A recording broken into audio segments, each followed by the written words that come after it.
Yeah. Awesome. Well, welcome back after 2 weeks off.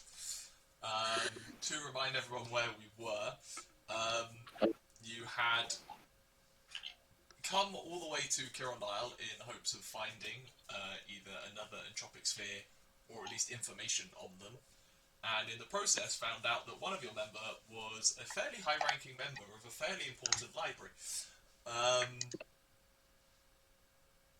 While at said Serenity Library, you made good use of your time researching, learning on a variety of topics, and eventually Faendal, having announced his return to the library quite publicly, was given an audience with the current council and managed to assuade enough of them that he was in fact the former member of the library's council that had disappeared over a year ago.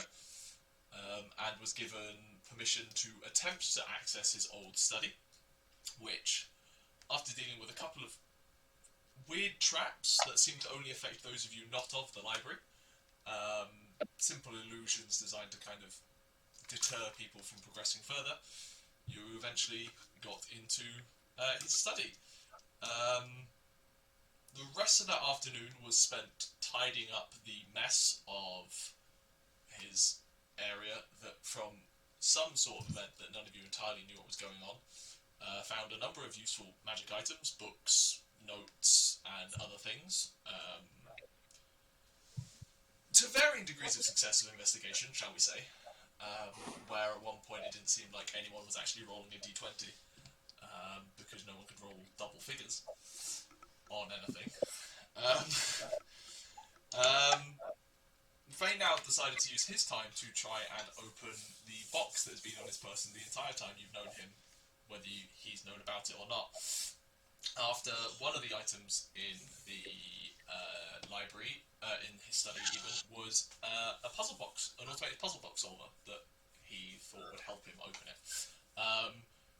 2 failed attempts later, probably severe brain damage and lots of screaming, he decided probably leave it for the night and try again tomorrow. So you all returned to the rooms you booked in the House of Rest, rather than staying in Faendal's study, where you met back up with Vent, who had spent the day continuing to research. So you're all back together there. That night, Faendal was met with a unsettling and familiar presence of a darker, ageless being who is intent on trying to get him to do dumb things. Promising gifts if Faendal would just, give in and take them. And we pick up the next morning. What would you guys like to do?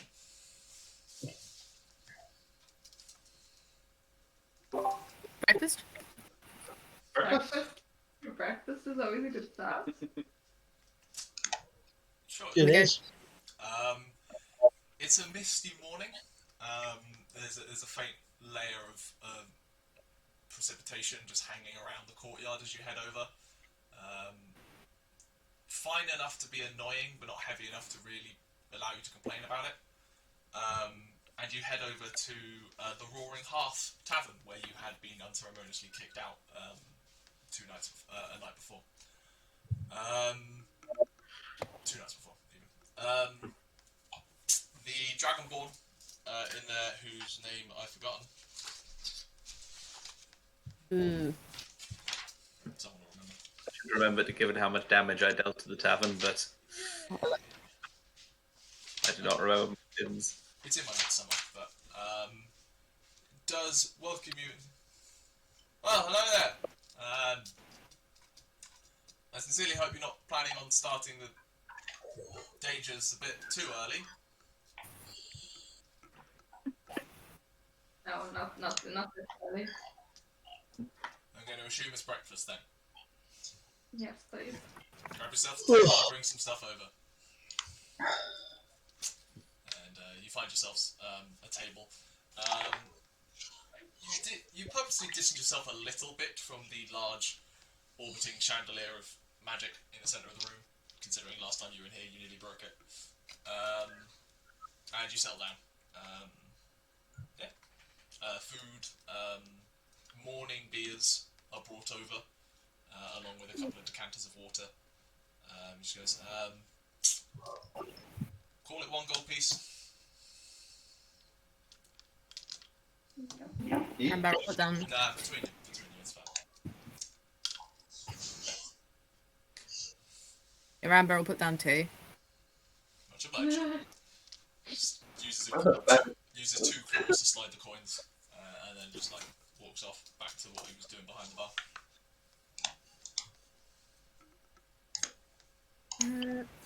Yeah, how'd everybody sleep?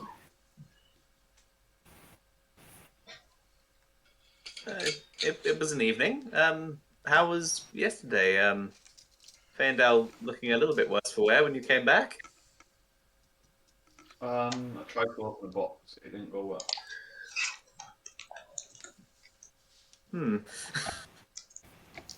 It's a really hard puzzle box. He said But that they, it causes him pain when he tries. Yeah, to it's open really, really difficult.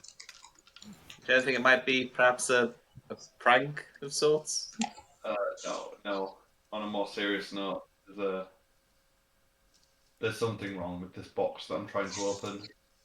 It hurts a lot when I try to open it and don't do it right. But I'm probably going to try again today. Because it seems like it's linked to our memories somehow. If it helps, Faendal, sometimes when I think really, really, really hard, my head hurts too. Yeah. I'm glad we can relate to one another. I mean, my plan for today is to go back up to my... Yeah, we went into my personal library, by the way. But Oh, you made it. yeah, you are welcome to join. I assume we're going back up today. That's my plan. I would love to see it. You are free to. I'm not sure how much there will be of relevance to yourself, but you are free to rummage. You know, a great Nyah. reader's library. There's got to be something of worth. Nyah very kindly organised it. I did. I Um, put everything in alphabetical order. it's not alphabetical. I don't know the language. It's not my fault.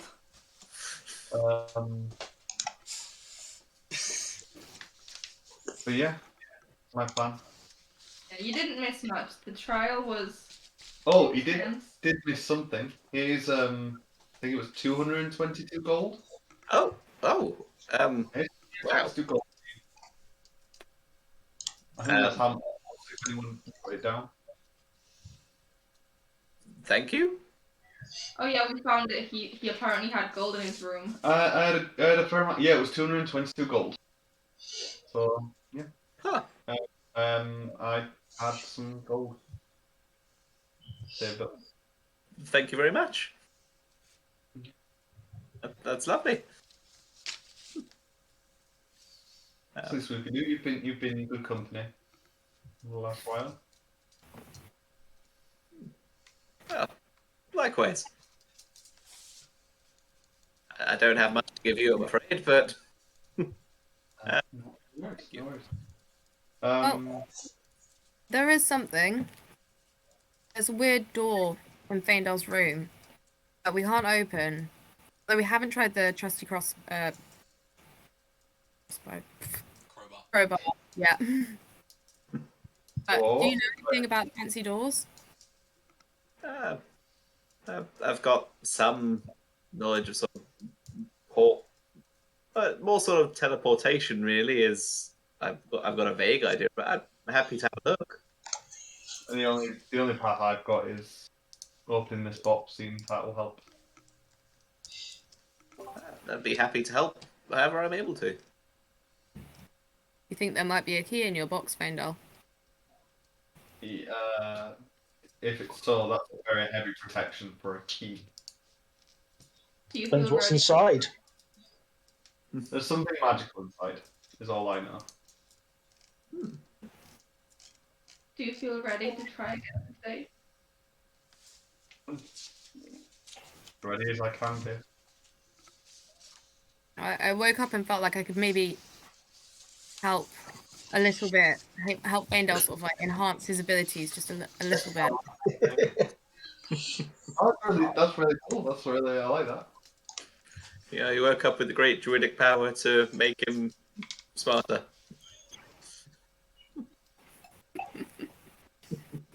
There's a book for that.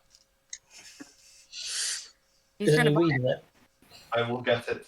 You can afford it. Hmm? You afford it yet? Yeah, that was in Faendal, that would you check. like to write to the bookshop? And I already did. I did Oh, last you time. did, okay. I wrote to the bookshop being like, I can pay for this now. And for my special cloak made out of baby dragon skin. Which was I forgot another about thing. that. I had a cloak.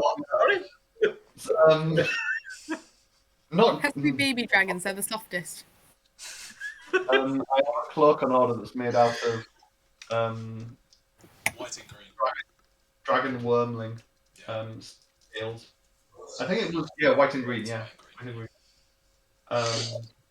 And a book that makes me smarter, and that is what the majority of the money that was in that chest is going on, and the rest of it got split. Oh, between this us. is why you're so horrendously in debt. Yes. 4 centuries of wealth accumulation spent in one day. We literally opened this chest to find 19 grand, and 15 of that disappeared. Anyway, is there any... It's gonna be really awkward when you remember that you were actually saving up for something that was like 65 grand. You just spend all of it. I'm thinking it's gonna be really awkward when I get back and it's like, oh yeah, we charged you interest.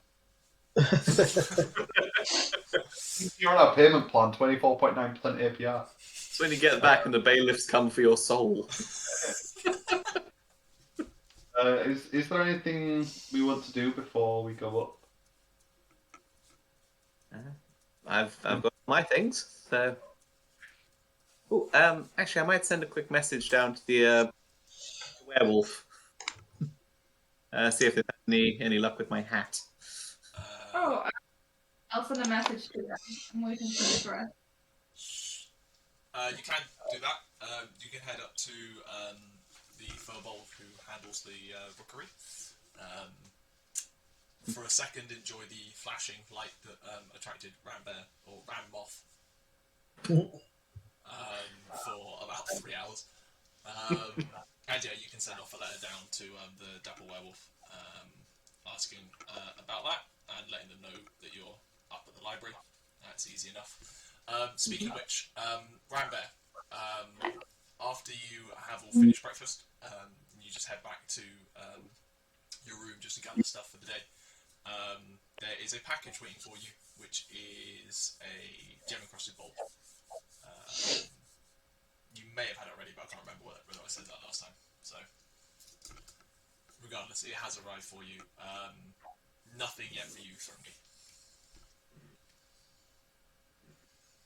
Can I ask, Ethan, did I find out what my little black bead in a... Yeah, you had an extra 4 hours compared to everyone. So if there's any items that you picked up that you wanted to inspect, it only takes about an hour to figure out what an item is without identifying it. That is a bead of force, that black bead. That's the only one I had. My next thing is spell scrolls. Yeah. Yeah, so if that took an hour to figure out as a bead of force, you then got 3 hours you can use to copy spells into your book. I think if I did them in my library, my personal library, I can do them without gold costs. Yeah, so. you don't need the gold cost. You would have grabbed enough ink and paper to do that evening. That's perfectly fine. So it's just the time that's the only consideration. So 3 hours worth. Yeah. 2 hours. I did. I did the stuff in the room. Yeah, stuff you did in the room. So.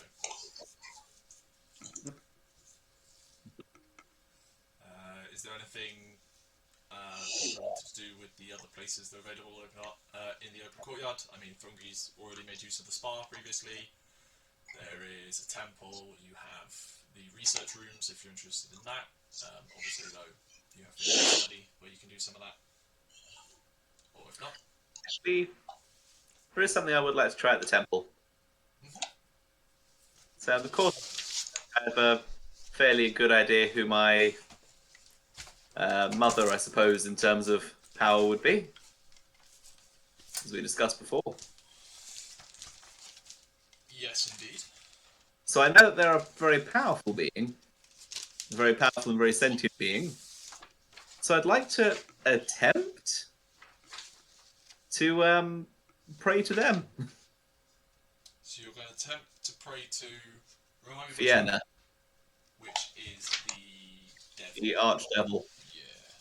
So I'm just flicking to my notes on the Chapel of Eritrea. So you're attempting to pray to something else in some other place of worship. So It seems very much like what would happen with the devil. I'll give you that. When you head into the Chapel of Eritrea, it's a fairly modest and simple temple, almost designed to not be distracting in any way.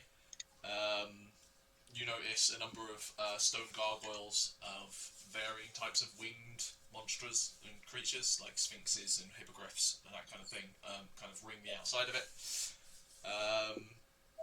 You head inside, and there's a couple of fountains just trickling out some clear water that would be quite refreshing. Some rugs dotting the stone floor, and some benches, and it's kind of arrayed in both like a classic church arrangement, but also that there's clearly designated areas where a small group of people could meet and discuss kind of ideas and intellectual concepts. There is a large kind of the stone entrance. The first few like flagstones have like carvings etched into the stone, which you pick out a couple of words in there. Like, into what languages do you speak? Common and infernal. You do spot both of those in there, and it's pretty much all synonyms or actually just the word for knowledge.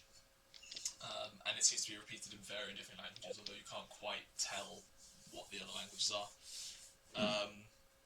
At the back wall, there's a long array of bookshelves with a number of books on there, and in front of it all is a stone statue of a hooded woman holding a book and staff that you assume to be a physical representation of the goddess Eritrea. Most notably, not exactly a flashy statue. It's quite unadorned and simple stone. Tending up and putting some books away, you see a male, you think sea elf from this distance. He doesn't seem to pay you any notice as you enter. I'll just find somewhere quiet and a bit more secluded. You can head over to one of there's 8 prayer mats around like a central table that you can just kind of take up on one of them. Okay. And what I will do is that I'll take just sort of a sheet of paper from my my book of ancient secrets. Hold it to the flames to let it catch. Yep. And bring it round, just sort of whisper in infernal. Mother Fiona, I don't know if this will work, but I call to the one who created. You don't get a clear message back, but you... Tell you what, roll me a charisma check. Natural 20 for 25. Fair enough. You don't necessarily get like a straight answer, but you feel like there is a connection there. But you also feel at the same time of the distinct kind of mood you're getting back are I'm listening, but don't waste my time.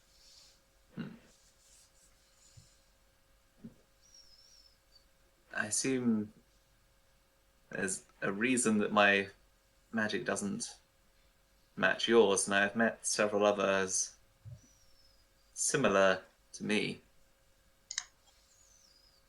still to seek them out and to stoke the flames that you set within me? I gave you a mission. I have not told you to end it yet. You are a piece on the chessboard. Keep playing your part. It will be done. I'll let the page sort of burn out.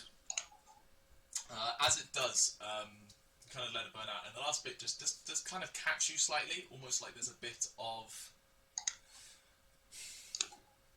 slight impatience behind it. Like she sent just a nudge in the direction of you are here to do a job. Don't get distracted, kind of thing.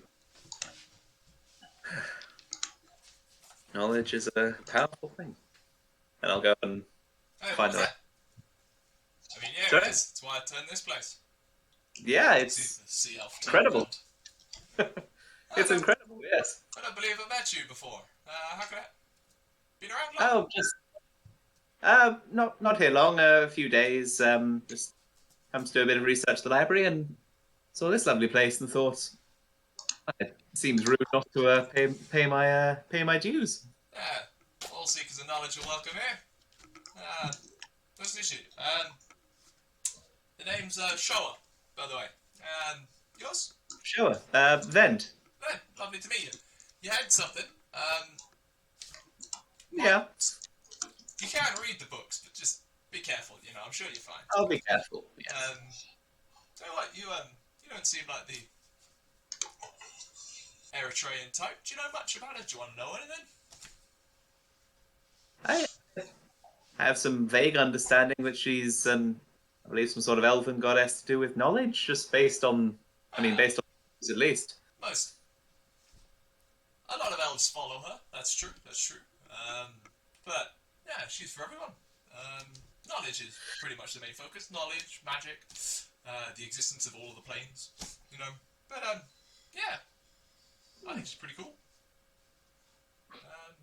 Yeah, certainly. She certainly seems so. Wonderful. Welcome back anytime. Feel free to bring other people. Happy to talk. Thank you. I have a friend who would be quite interested to have a look around. Yeah. We encourage it. Anyway, Thank you. lovely to meet you. Lovely to meet you too. He just goes back to tending books. Yeah, and I'll turn and clink my way off to see everybody else. What are the rest of you doing?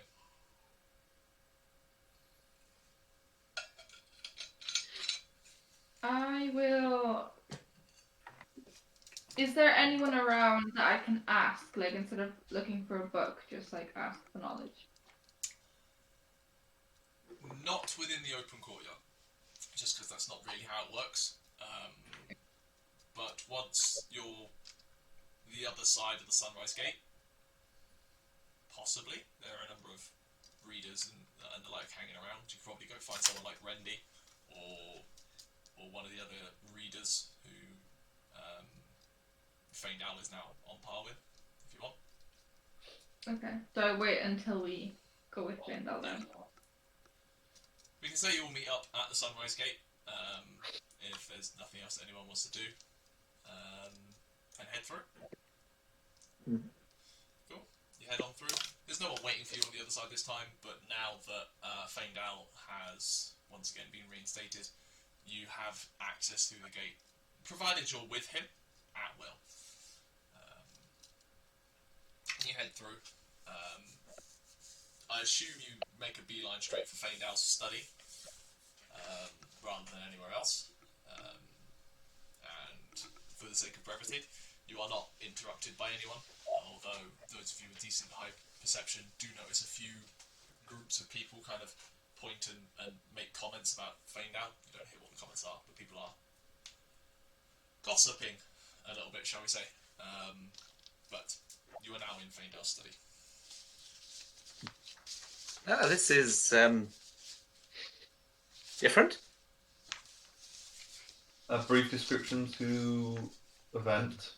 It is a roughly circular room quite like TARDIS-like. It doesn't look like it should fit in the tower. And if you look out the windows, there's a window on each of the. We coming in from the south, a window in each cardinal direction. The windows kind of look as if the outside is the thin tower, but the room itself is huge. There's loads of bookshelves on the left. On the right, there's a fireplace with armchair and a wine thing. There's a desk just like to the right of the door, and a large mirror. I think it was like northeast, and then I think the door was among the bookshelves. Yeah. The door is on the opposite side to wherever the fireplace is, basically. Yeah. So the door is among the bookshelves. And when he points out the door, it's only at that point you actually notice it. Before that point, you would, for whatever reason, kind of not be aware of it. It kind of fights. It's behind a curtain, isn't it? I think you've drawn the curtain back at this point, but even the curtain is designed to not be noticed. Oh, that door. Huh. Interesting. Were you all not able to notice it when you first saw it? Yeah. Works kind of. Weird door. It kind of fights you. Okay, it's not just me being a bit scatterbrained today. That's good to know. Don't try to just open it, because I tried to put a key into it and it exploded on me. There are runes all over the door if you look at it closely. I'll go have a look. Roll me an Arcana check, Ven, if you want. I am apparently exactly what the people need when they're in this room, because that's a 25 with a 19 on the dice. Jesus Christ. Yes, the magic on the door is incredibly powerful abjuration magic. It is designed that this thing does not get opened except by the right person with the right key. There is a level of evocation on it as well, that with that roll you understand to be, if you try and open this incorrectly, you're getting hurt badly. In other words, don't fuck with this door unless you know what you're doing. Well, I mean, short of a key, I don't know how you're going to open it. It does not want to be opened. I don't even know where to start in terms of trying to dispel any of this. The other thing you will note about the room is, despite the best efforts of them to tidy up, there are burn marks, broken pieces of wood just kind of neatly piled up. Like, this place is a tidied war zone, essentially. Speaking of And that, I did the wood. I'm going to excuse myself and sit in the armchair for a bit and start casting Unseen Servant as a ritual, since I have that now. Okay. Yeah, clean that You've got properly. 10 minutes while Faendal does this. Does anyone want to do anything else? Thank you for the pile of wood. I'd like to sort of use Mage Hand to take up a smaller piece of wood and try to sort of fit it into the lock, just to get an idea of what the more dangerous side of this door looks like. Roll me an investigation check.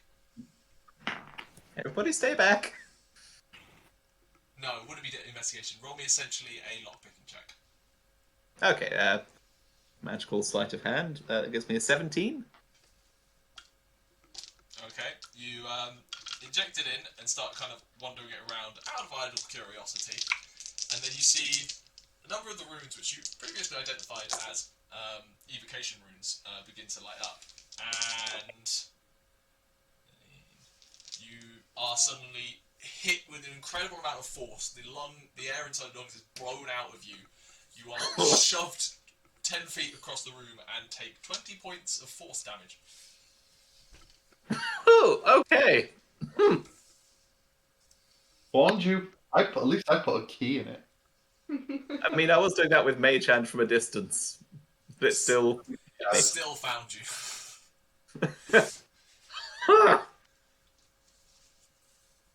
Okay. Ow.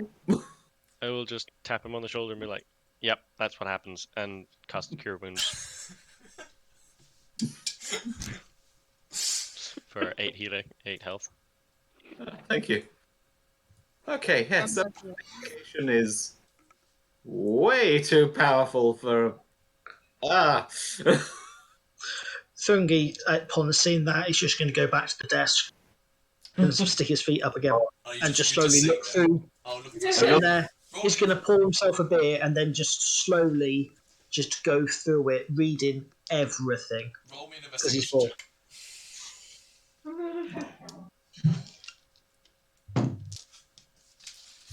12. 12. You're not getting much more at the minute. You see schematics of things you flat out don't understand, design processes. You do notice basically the construction of the door, which starts out with stonework and does grab your attention for a while, and it is decent stonework, if not the best. It's not dwarven after all. But it's clear that efforts were made to create a very strong doorway, even in a demi-plane such as this. That's what you get. It's clearly that Faendal, whoever he was before now, was making sure that no one got in there unless by his say-so. Cool. Faendal, as you finish your ritual, a shimmering, nearly translucent person, humanoid shape, appears in front of you. You can basically see through it, apart from like a faint wobble of an outline. Kind of just apparates in front of you. You have an unseen servant. I command it to actually organise the books that Nyah neatly piled up.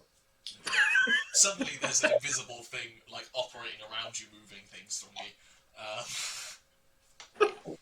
Do I see? All it's doing is you put them in like nice little boxes, piled things. All this is doing is taking them from there and putting them on the shelves, okay? Do I see these like sheets of books like invisibly be moved? Yeah, like it's not like it's completely noticeable. There is a thing that Faendal did. This thing isn't unbelievable magic. You can see everything's happening here. Can I grab the things and put them back where I put them? Hang on. You can see, there's an outline of a person. Yeah, you can see this like outline of a person. A glass person. Okay, I'll just follow this glass person, like just glaring at them, I guess. Fair enough. I got my system. To that point, Literally one hit point. You could probably just like. Whoa. You hear a knock at the door, Faendal. Come in. I don't know what that That wasn't your normal voice. Why are you trying to sound deeper and more impressive? I say, picking myself out of the crater in the wall. The door kind of opens, and standing in the doorway is Janusi, the head of the library. Very nice. Brown. No, he's the 70-year-old human, long grey hair that's kind of slicked back. Right. Ah, Faendal. Glad you were in. How is everything going? It's going well. Getting their cleaning underway. Good, good. I think I lost more skull. I don't recognise him. He wasn't with you at the trial. He's a friend. Very well. It's your study. Can we speak in private? Why would anything you wish to say to me not be able to be said in front of my friends? It's up to you. I'm willing to. Just courtesy. Was all. You can speak freely. Very well. There are still decisions to be made in terms of how we handle your return properly. It's not like we ever expected something like this to happen, and there's no precedent either way. As it stands, you have been reinstated as a great reader. All of the privileges that come with such title are yours to use and dispense at your leisure. Currently, due to Teles being on the council, your position on the council has not been renewed. And that is, I suppose, why I'm here. Now you are back. What exactly are your intentions? Do you intend to stay permanently? You seem to have another life now. I do wish for a life on the council again. I've grown quite adventuring with my friends. I wish to keep my room. Of course. There's always space. Demi-planes and such. I suppose the question is, do you intend to keep adventuring, or do you intend to return here permanently? I think I intend on keeping adventuring. I quite enjoyed it. I think I would like a friendly and I don't know the word. A relationship with the library. I have found out much information on my travels that could be valuable to the library. Well, So, I'll be honest, I'm a little surprised. I didn't expect that. But, if anything, I'm suddenly a lot less worried. I think that deals with much of our concerns about how you're going to handle this. Well, wonderful. One other question, if you don't mind me asking. The events leading up to your departure, your disappearance, shall we say. I understand you don't have any memories of around that. I'm just wondering whether being back in this room has brought anything back up.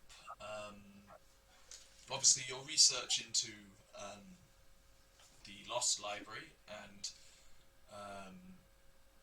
particular interest in the Dolmen Gate theory had many of us on the council concerned of your actions. Do you care to share any information about that? You were quite secretive at the time, and I'm sure something might alleviate concerns of the other members of the council now you're back. we are working on some things right now, but nothing cemented yet, I'm afraid. Very well. Please do let me know if anything comes of it. If for nothing more, we should probably record for posterity exactly what happened. But overall, may I just say I'm glad for you to be back. Your knowledge and expertise is a great asset to this library, and I hope it continues to be so. That is very much appreciated. Well, I think that's everything. Does anyone do you have any questions for me? If not, I will get on. If I may, I do have a question. Of course. I'm sorry, I don't believe I ever got your name. I'm Janusi. Nyah. He extends his hand and shakes your hand. He's quite frail. He is an old man.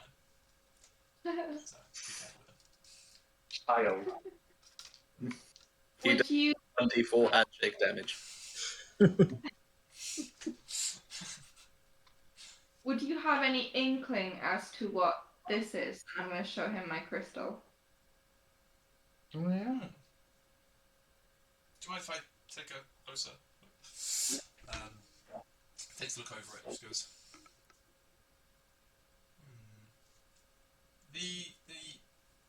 I'm not sure whether you've noticed. There's faint etchings on the jewel. Commonplace of abjuration and conjuration magic specifically. The exact nature of these runes is a bit abstract and unique, shall we say. But they are distinctly celestial in nature, which does imply divine power of some kind, at least in its creation or design. Ally, the great reader who is responsible for the divine deities and such, would probably be a better resource than myself. If you wish, I can request her to come over. That would be of great help. You see Trace's finger in the air and she goes, Eli, would you mind coming over to Master Indolan's tower? One of his compatriots has a question for you.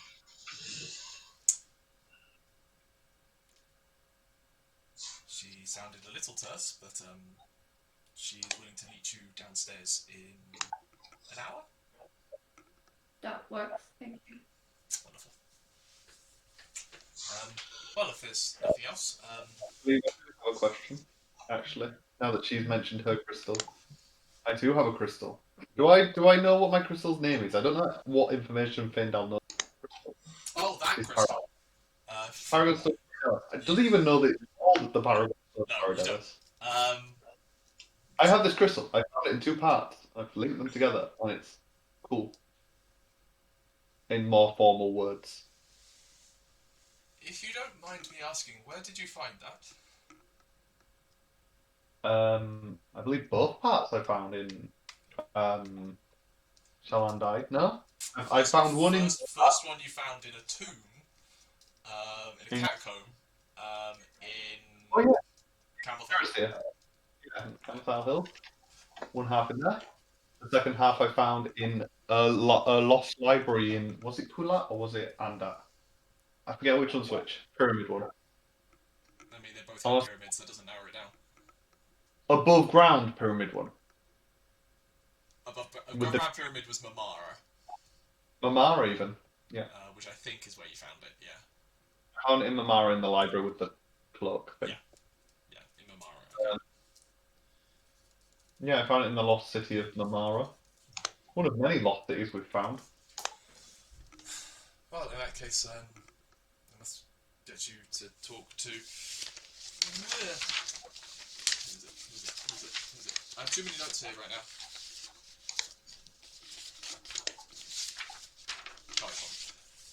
I'll have you talk to someone about mapping those cities. At the time, there will be lengthy discussions about long lost cities.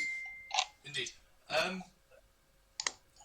If I am not mistaken, what you are holding there is the Paragon Stone of Aradelis. Do I recognise the name Aradelis? Roll me a history check.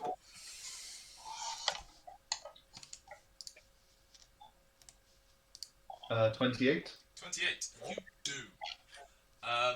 Aradelis was a very powerful mage of a time before the Cataclysm,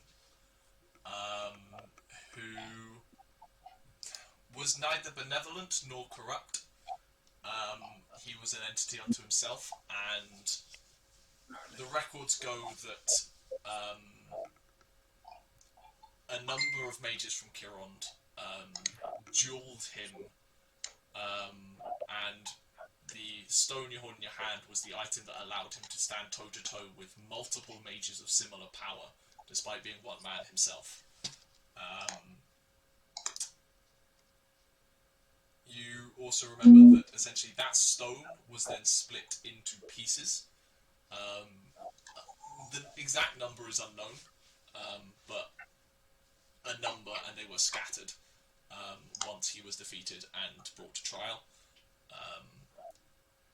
If you keep bringing them together, it will become more powerful. It's entirely possible you could gather all of them, although, considering what you know, it's fair to say that if you did that, you might become an enemy of Kirond. Oh, that Aradelis. Oh, it's pretty nice. Do you have any ideas where... I mean, that's probably a bad thing to ask, actually, now that you've just said that. I would say, but even with that roll, no. Like, they were scattered deliberately, such that no one could actually figure out where they'd gone and their true purpose. I mean, that's what I was going to ask. Oh, no, but okay, no one knows. Yeah, the fact that you found 2 is a minor miracle. Okay. I would recommend not showing this around too much here. Make use of it as you will. But eyes have been on you enough as it is.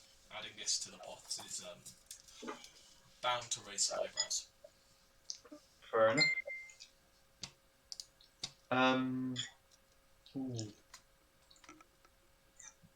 One last thing, actually, before, just in case I don't get at any point.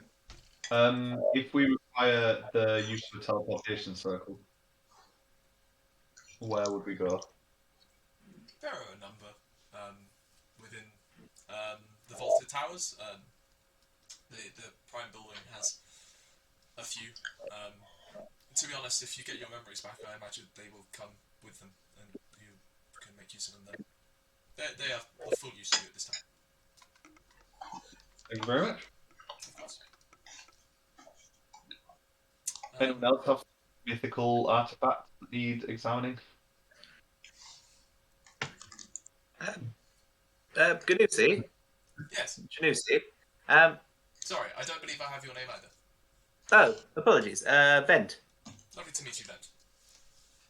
Were you around when Faendal was here before, back when he was I sort of gesture to the room, like this Faendal? Indeed, yes. I knew him quite well. Okay, could you give me an idea of what he was like, an idea of his personality? Was he similar to how he is now? Perhaps a bit less suspicious, maybe? Asking some very personal questions when the man is standing right next to you. Roll me a persuasion check. It's okay, old man. You'll be fine. Sit down and read your books. Persuasion 23. Jesus. I have a +9 on persuasion. I mean, from what I've dealt with since his return, he seems somewhat similar. To be honest, he kept to himself mostly. His research was not exactly supported by others on the council at the time, many of whom are still on the council. And as such, he tended to keep to himself and record his own things on his own. But he was intelligent, incredibly helpful in times of his particular field of knowledge. Interesting history, which he occasionally shared, but nothing more than that. What do you mean by that? Do you know more about his past than he does, potentially? I'm sure I do at this moment. Although I feel one's past is one's own to tell, and not mine to inform of you now. Oh, you're curious about your past, aren't you, Faendal? I grab the old man by his shoulder. Very. This old man, the pointy-eared one. Very well. Faendal came from a military background in Forlon. The exact nature of his departure from Forlon, he was not prone to talking about. All he did offer us was that there came a point where the military life was no longer for him, and instead the life of knowledge and the intrigue of magic took over. He made the journey here and spent a few centuries working his way up from librarian to reader and eventually to great reader, where he became the great reader responsible for magic, the weave and curses, and was a valuable asset to the library before he disappeared, during which time he had been researching dolmen gates, or the theory behind them, the Lost Library of Eritrea, much to some members' disagreement, and then he disappeared. Sorry, one more question. Faendal, you carry a broken sword, don't you? Yes, I recall I used it on the sea. I have images in my head of using it on the sea. Could Would you mind showing it to me? Of course. Is this familiar to you at all? Did Faendal ever wear it or keep it on his person, perhaps, when he was around the library? You may have missed the. He was quite fond of having it on his hip. In fact, him and Olchrist, the leader, the great reader who handles military engagements and the like, quite often discuss military events and tactics.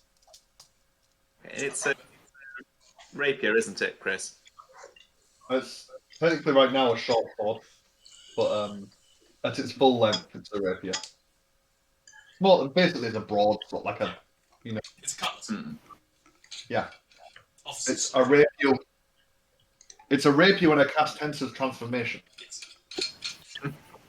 A sort of It's an officer's sword from the Navy, essentially. Yeah. Was it broken? Was I it just sort broken? of sorry. It was broken. You I go. recall making an oath and breaking the sword upon the oath.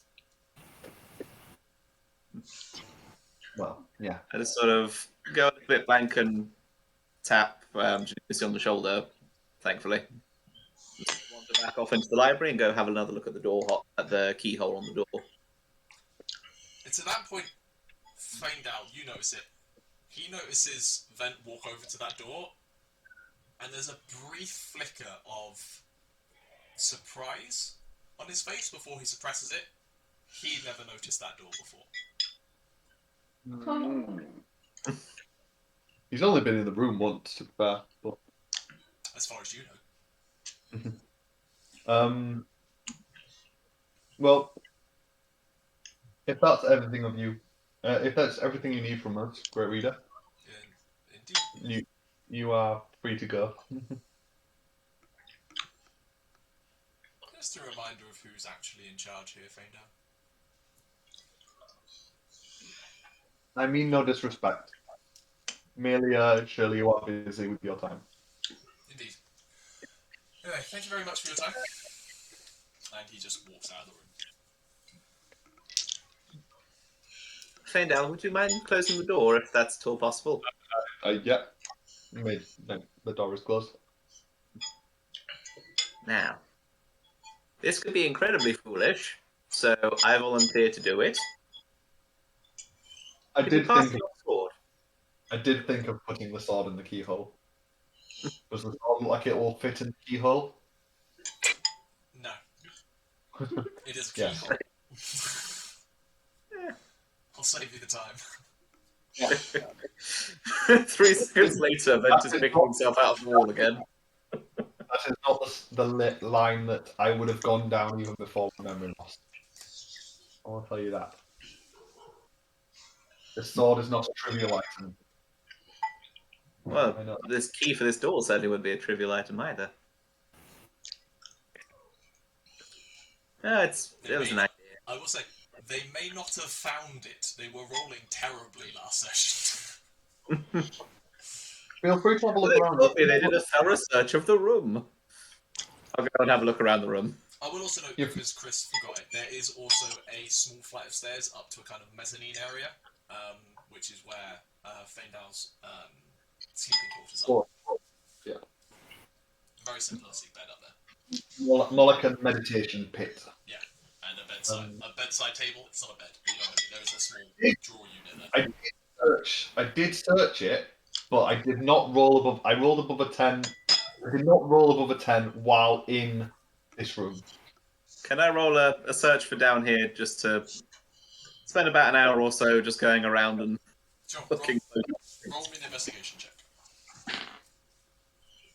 Is a 19 on the dice for a total of 21. Clearly, I left all the above 10 rolls with me. Yeah. So you're just looking down here. You haven't gone up to his chambers or anything. Just looking down here to begin with. You don't find a key that would fit that lock. You're fairly sure. You do find a number of interesting information. The mention of dolmen gates just kind of piqued your interest. And you start looking through some. You find another drawer full of notes that you realise are dolmen gate notes. the first thing you do pick up is that Faendal didn't invent the concept of dolmen gates. There are references to books that bring it up and the like. But it seemed to me that he was intent on perfecting it and making it work. I'll take a quick note of the names of those books. Yeah, sure. I don't have them, but yeah, just where it's referenced. You pick up. They were theorized as a potential concept by a gnomish wizard by the name of Felic Dolmen centuries ago.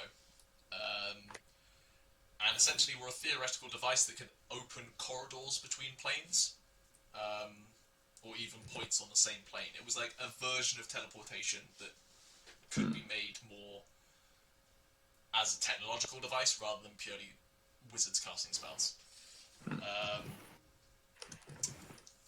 With that role, you would also pick up that the theory behind it was also they could be used to force their way into warded and protected planes or areas on the same plane.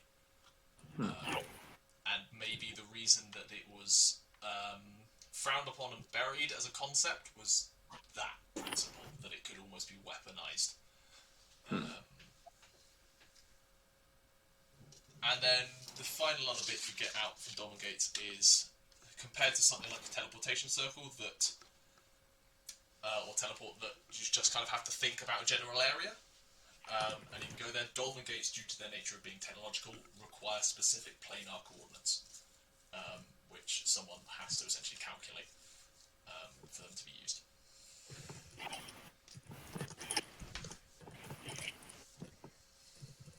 Oh yeah, you mentioned last session there was like magical equations and stuff. Yeah. While he's done that research and all the talking, it's probably close to the hour at this point, Nyah. So you can head downstairs if you want. Yeah, I'll tell him I'll be right back. While he's searching, while he's investigating, do we want to try and open the cube? Up to you. Do you? Now or never. I know. Do you want to do it with people distracted and other people not in the room? You just hear Thrungi just going, do it, do it, do it. I'm currently like holding Thrungi's legs up so I can search through the drawer that he's like. We'll do it. We could do it while Bent can be distracted, but before Nyah leaves the room, so that we've got a first aider on site. Okay. Feel- Okay. Towards the end of my hour, I'll make my way up the stairs with Faendal's permission. Go to his. Okay, you want to go upstairs first. Okay. Quarters. I'll roll that investigation check while you get set up. And I would like to do a little thing to help myself. Yeah, sure. What do you want to do? Once I'm out of view of Nyah, I'll sort of reach beneath my robes and take out a small sort of golden, basically like a little golden raven skull. I'll just sort of whisper into it. Now, you may have died, but I still need some use for you, so come on out. And I'm going to cast Summon Undead. Okay. Pull up an undead spirit to help me. Okay. Okay. None of us see. Sure. What do you summon? I'm going to summon a ghost. Interesting. Okay. Breathe through the eye. I'll basically breathe through the eye hole of the skull, and from the other side, it sort of bellows out into smoke before taking the shape of a half orcish gentleman, who, instead of where vents previously were sort of blown off, this man doesn't have a jaw. There's just sort of a cauldron of sort of flame around where the mouth and upper chest were. There's some excellent like that.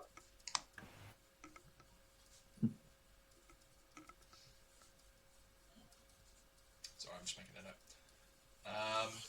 Okay. Roll me investigation with advantage. Oh, thank goodness. I may also lower the DC based on the fact that ghosts can just go through objects. Yep. I'm glad I got advantage on that, because that was a 1 and a 19. Is that a total? So, with investigation, that brings it to 21 again up 21. here. You're going around, and it's fairly mundane up here. Like, there's not a lot. So basically, you are checking under a pillow and checking in a drawer unit, and that's basically the areas you've got. You do notice one thing with that investigation. The ghost is like going through the drawer unit, and there's a brief kind of flicker for a second where it seems to pass through something that seems to mess with the ghost's form for a second. It's weird. Don't know what it was, because I think it was in the top drawer on the bedside table. But yeah, something about when the ghost was going through it that it's like it went through something else rather than just straight through the door, the drawer. You open the drawer. There's nothing in there that would have caused that to your eye. I'm going to spend some time to cast Detect Magic. Detect magic. Do you ritual cast it or Wait. cast it? Detect Magic. Or... I'm trying to remember which one it is. Oh, wait, no, it's from my eyes, so it's just... Oh, you just have it on. Yeah. Okay, sure. There is a magical aura from this place of conjuration. Faendal, you sly old devil. Oh, there's a magical aura in the house of a wizard. Thanks. Well, I mean, you've hidden something in a drawer. You've hidden magic in a drawer, which is more interesting to me. Not only did I hide the magic in the drawer, I didn't find it when I searched the drawer. Yep. The dice hate you. We all took your word for it that there was nothing there as well, which is probably on us. What do you want to do? I'm going to... So I've got my ghostly friend. You do. Get him to basically do the movement again so I can see what's happening with an uninterrupted view. Sure. You don't need to roll for this. The ghost kind of like moves its hand through again, and there's a moment where the hand seems to pass or disappear essentially through something and then reappear on the other side, and it seems to like send shivers up the ghost's form while it does that. Okay. I will attempt to cast Dispel Magic in that. Basically, I'll get the ghost to like keep its arm sort of within the area. Yep. So I can see basically the bit where it isn't, and try to dispel that. At what level do you cast a spell magic? And it comes out naturally at 5th. I'll do it. You cast a spell magic, and where the ghost's hand was, suddenly there's a faint shimmer as that conjuration magic you're seeing kind of fades away, and then a key made of some kind of silvery metal, with a number of etched runes along its entirety, just gently kind of lands in the drawer. I'll pick it up. Sort of turn to the half-orc ghost. Be like, you were useful after all. And I'll swipe my hand through his head and basically turn him to ash and dispel him. Don't open that box, or at least be careful. That took a couple of minutes. How far would you have got through all the preparation you were trying to do before you shouted down?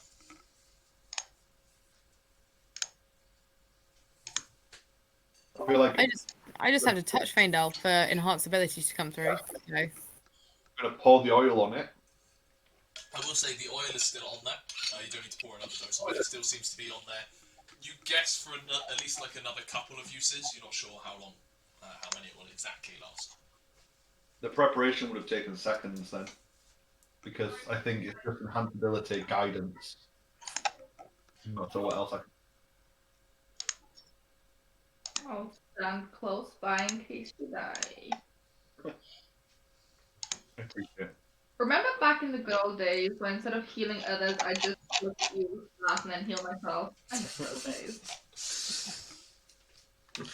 So you're saying that you would have been fully prepared and starting to try and unlock it. I will say that I think technically trying to unlock it takes like an hour. I think it does, yeah. So while you are trying to unlock it, Vent shouts down. It's up to you what you do. I've used a spell slot for this. Oh, I mean, that spell does last an hour as well. I've used a spell slot for this. Oh. Yeah, 1 hour holding the box. You can try the investigation check. I was wondering if we could just keep it where it was. Pause. I would say with the puzzle solver, it can hold it in a suspended state of unlock, essentially. But then we're You are interrupted as Vent shouts down. ability and guidance will probably fall off Both before last we an hour. get. So it takes an hour to solve. Alright, I mean it makes more sense for us to just step away, leave it where it is, and we'll let yes. Well, what have you found? I say take a step away from the cube. Well, I think that a key is most useful when there's actually and I'll appear around the doorway. Key! Woo! Don't have to open the killer box right now. I mean, you don't have to open it right now. It depends which kill box you'd rather open. The door that wants to kill everybody if I'm wrong, or the box that wants to kill you if you open it anyway. It's the weirdest rock in a hard place I've ever come up with. Box and the door. I'm happy with either. Box or door. Well, it's your door, so your door, your box.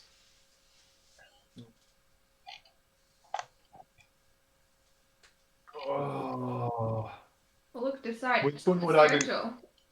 get in? Do you think there'd be one that I'd be more drawn to? Or one that deflects me more? I would say 2 factors behind this. One, the constant reference to Dolmen Gates is scratching an itch in your head. And 2, the last 3 times you have tried to do anything with that box, it's tried to break your brain in half. Yeah, I'm perfectly happy to take a second away from the box, to be fair. Like, there's a point where negative reinforcement does actually work. You sure? Damn you, Pavlov!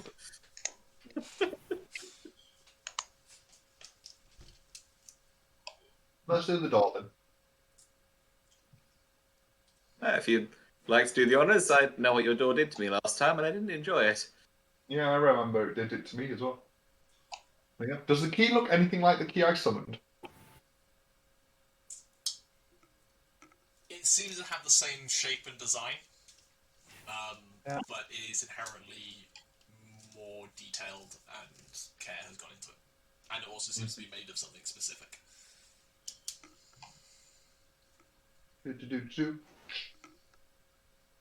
There is a brief moment where every single rune on that door lights up, and you flinch before they fade, and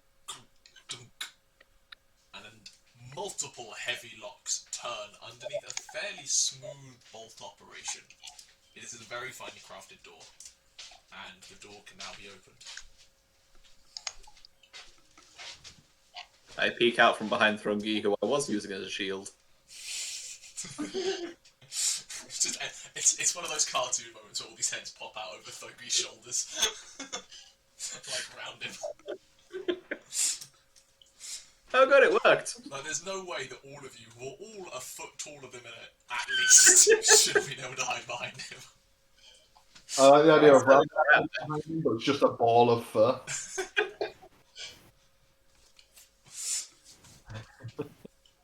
I shall open the door. You open the door. The door itself, as you open it, is probably a foot thick of you presume to be adamantium. Or adamantine. I can never remember which one it is in D&D. Adamantium is a great skeleton. That's it. Adamantine. this thing does not get opened by any means of force or effort. Essentially, it's your main takeaway from this, and it has numerous bolts running along it that fit into the wall. Inside is a fairly simple circular stone chamber with a number of arcane runes strategically placed on bricks and stone around it. At the centre of it is a baffling device that kind of looks like a cross between a stepping out into the real world, a sextant, a like planar. What I can't remember what the ones are, like solar system orbiting things. Horary. Horary. Thank you. Varying other that kind of equipment, compasses, gyroscopes, all of it kind of melded together. Which Faendal, or anyone proficient in Arcana, can roll an Arcana check. 23. He beat me? Oh, no, he didn't, because I have the eagles. You still technically have skill empowerment on your enhanced ability on you, so you do have advantage. 28. That's better. This is an astral sextant. It is a tool used to navigate between planes. Especially useful on the astral sea, but in general, an extremely useful device. Charge? Was it like fairly large? percentage? Like you couldn't carry this around. It is something God, that is you this put an on an Aurora astral stuff? ship. That astral sextant itself is incorporated within another device. A device that neither of you, even with those rolls, actually understand. Although, Vent and Nyah, with the amount you went through the notes, it looks very similar to designs sketched up by Faendal in those notes on Dolmen Gates. Beneath it, kind of either side of it, are two what look like large glass canisters, held together by kind of brass banding, which have a faint layer of frost over them, and are connected by kind of copper piping or silver piping, kind of striations, which are then connected to this larger central device.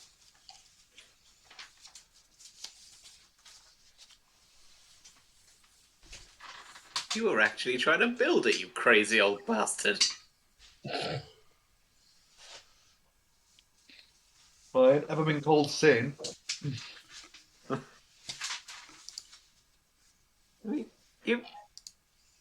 May I? Don't damage it. I presume I put many years of work into this. So, but you may explore. Do you go in as well, Faendal? Yeah, I'll take a study of it myself. I'll carry over your Arcana rolls, that's all. Based on notes, memory, and everything, this is probably the closest thing someone has ever got to a functioning Dolmen Gate. Those two canisters on the floor are, let's say, cold to the touch. There's a faint layer of frost on them. With those Arcana checks, both of you recognise them as elemental containment units. So they are devices that are capable of holding large quantities of just raw elemental power. They are akin to a magical battery, basically. And they are plugged into that central device. I'll say within it all, you kind of go around, grab notes, and do a bunch of research. The rest of you have realised that there are now two magic nerds nerding out over science, essentially. What do you want to do? I'll go to my appointment. You'll head down to your appointment. The rest of you? Just start reading some of the books and notes and stuff that's in the room. Continuing to help out, basically. Yeah. Cool. With the numerous number of rolls that have happened, I'm just going to essentially give this, all of you to these. 3 elements to make that Dolmen Gate work. based on all your notes. And from your notes, it seems like you believed you had it working. First thing you need is a power source. And a pretty large one at that. This thing has to rip holes in the fabric of the weave, essentially. Which isn't easy. 2, you need specific planar coordinates for where you are trying to reach. And then 3, you need to have the necessary skills and knowledge of how to activate that device and get it to use that energy and point in the right direction to accomplish it. The challenge behind that varies on how far away you're trying to go. Outer planes are harder than inner planes, for example. Whether the place is warded, those wards can impose a challenge. If you have an object that's from that plane, like traditional teleportation devices, it's easier to get to, that kind of stuff. But you have a functioning Dawn Winged.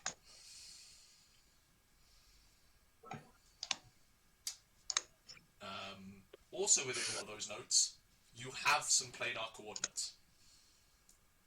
I'm gonna say, do we have to roll and find them? What I will say is, Vent, roll me...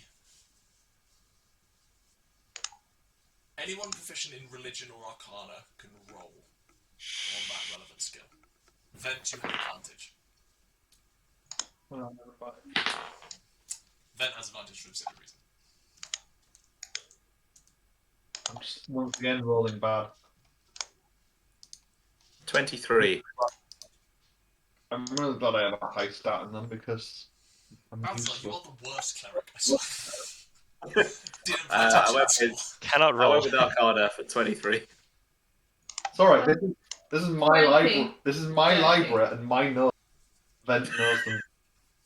So He doesn't necessarily know the notes better, he knows what those planar coordinates are, he does, basically with the sextant and everything can point to it. There's a note on there that they were provided by one of the great readers, specifically Sylvia, the tiefling that was involved in the trial. Based on that 20 from Nyah and Vent's roll as well, those coordinates are to the Abyss.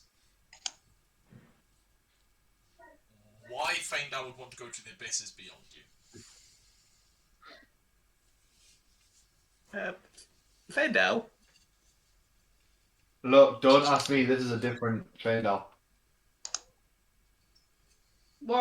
What's in the abyss that you could have possibly wanted? I mean, I was looking for this library. And then I must have had a clue. Well, I have books on the library. Well, fairy tales and stuff. Is there a clue in there? Roll me an There's investigation a check. what? I will say, pretty much all of you at this point, Vent from your own knowledge, the rest of you from everything you've been dealing with for the last year, the Abyss has a special connection to all of you these days. Some of you have marks of the first prince of the Abyss.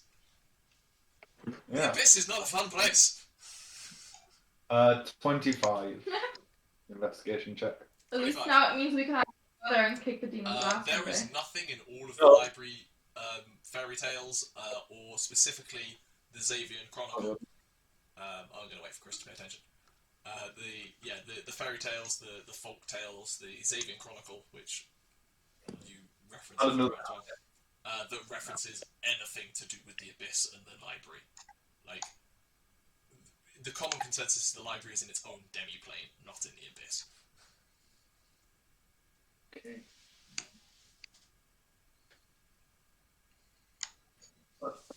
The only other lead that I have is in the Xavian Chronicle.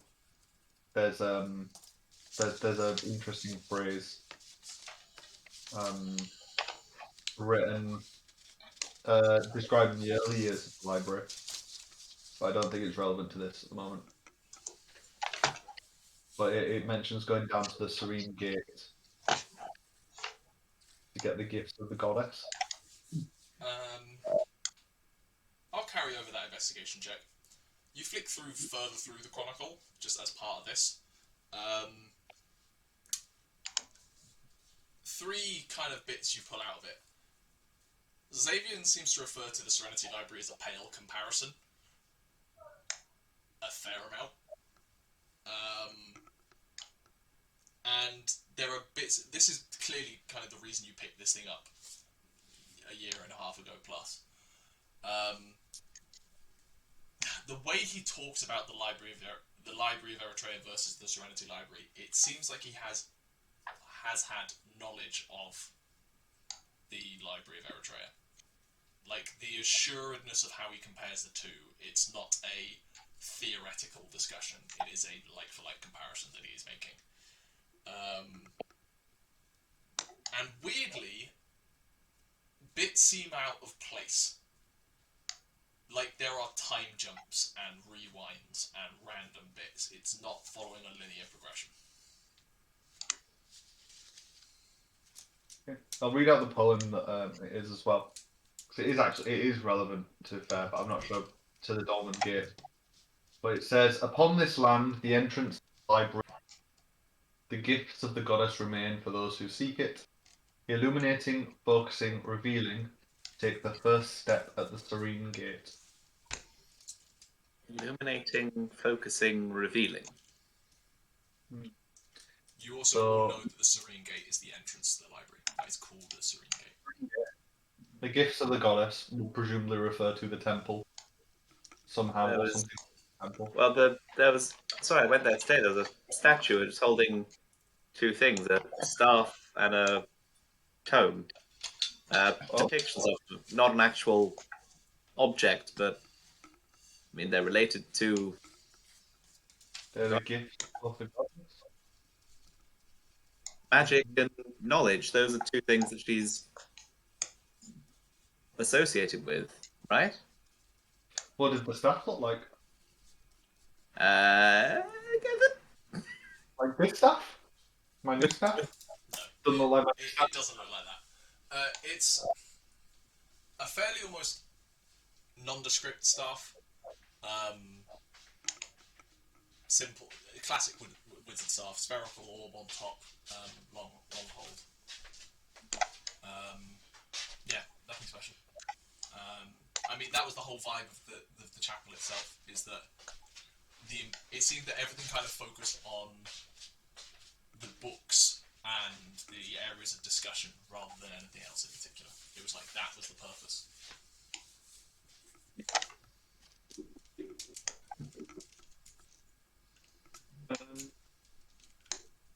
I'll be honest. This contraption's gonna mess with us for a while, isn't it? We're gonna go nowhere.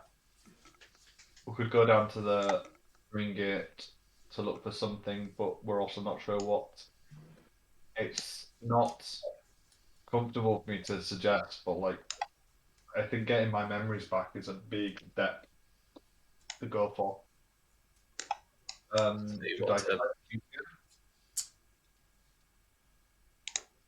You're going to attempt to open the box again. Well, we're mid-opening it, so Rambear seems on board.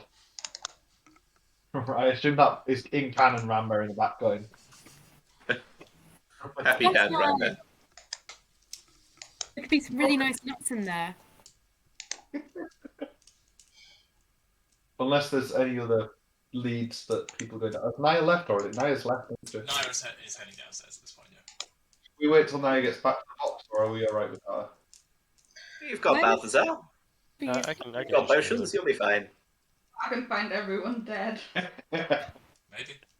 Makes a nice change though, from us finding you dead. Okay,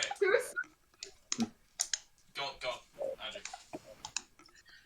As Faendal's sort of heading back to the box, I'd like to try and take a quick note of the sort of astral coordinate calculation that you came up with previously in sort of the notes that I found. I will say it wasn't a calculation, it was provided for him by another great reader, just so you're aware of that. But yes, you can keep track of that. Yeah. And as Faendal sits back down in front of that puzzle box, I think we're going to take a break. and we'll come back to that resolution afterwards. So I'll see you guys in a bit. Yeah.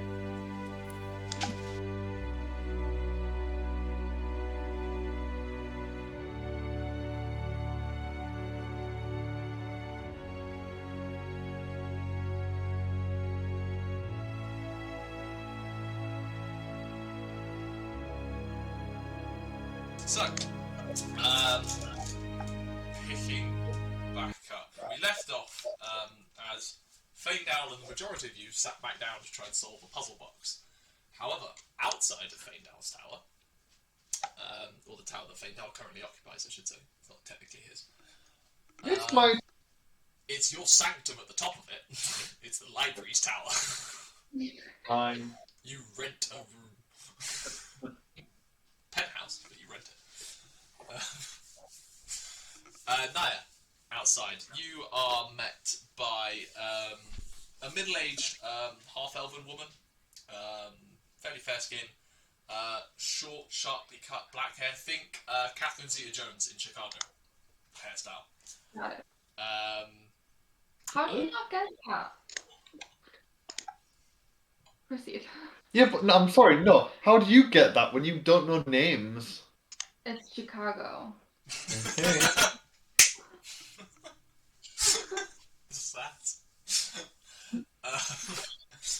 Is waiting for you down there, dressed in very nice white and green robes, heavily detailed shoulder stitching, and she's just kind of uncomfortable standing around here. And you do recognise her from the interrogation of Faendal, essentially. You can approach. Hi, I was told that you were willing to meet with me. Somewhat. Right. Sorry, I'm quite busy. I did have some questions for you, so it seemed like a decent enough opportunity for the both of us. What did you want to talk to me about? Let's get that out the way first. Okay, well, straight to it. I was wondering if you could know what this is. I'll check out my crystal. How fortunate. I had the same question. I noticed it when you were next to Faendal earlier. Oh. And caught my eye. But hey, like mine. Yep. She takes a look at it, and she casts a spell you've seen multiple people cast on this object at this point, essentially detect magic. She looks up. She's like, "May I ask where you got this from?" Yes, it was given to me by my goddess the second time I died. There is quite a lot to unpack there. Let's start from the top. You were given it by your goddess. May I ask which goddess in particular? Matuya, goddess of fate. I'm not sure if you know her. She. Oh. I can't say I do. It's not a name I've come across. I'll tell you what, walk with me. Tell me all about her, and I'll make sure that she is at least covered within the library's stacks for future reference. Yes, I believe she's quite an ancient goddess, and at some point in history she must have lost worship or something must have happened, because when I first set out to look for her, I could barely find any information myself. In fact, finding her was, well, you could say it was a bit of fate. I am sworn to her, I am her champion, and well, I speak to her regularly, so she's definitely real. The way you speak of champion, you make it sound like a singular entity. Deities are often reluctant to invest in a singular individual. Do you believe that to be the case, that you are the only one? I have been told as such by the goddess herself. Curious. She sounds like an interesting entity to be dealing with. And probably not one that is best crossed.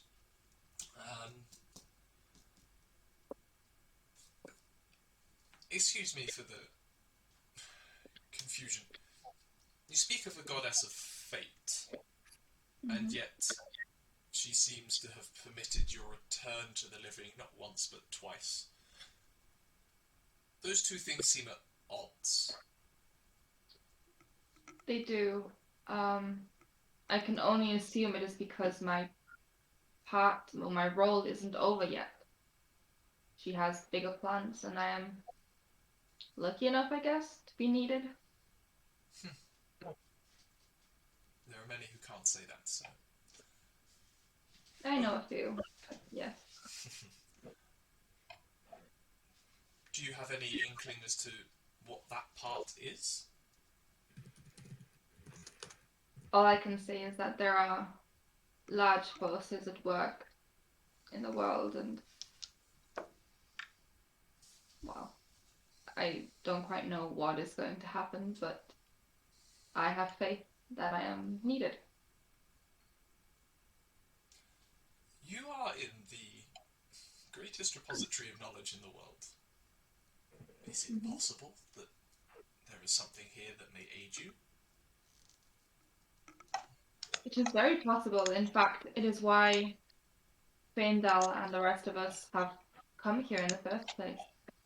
Then, of course, finding out Faendal is from here was another matter altogether, but we're here for research primarily. Yes, Faendal's return. Fortunate that he is back. Roll me an insight check.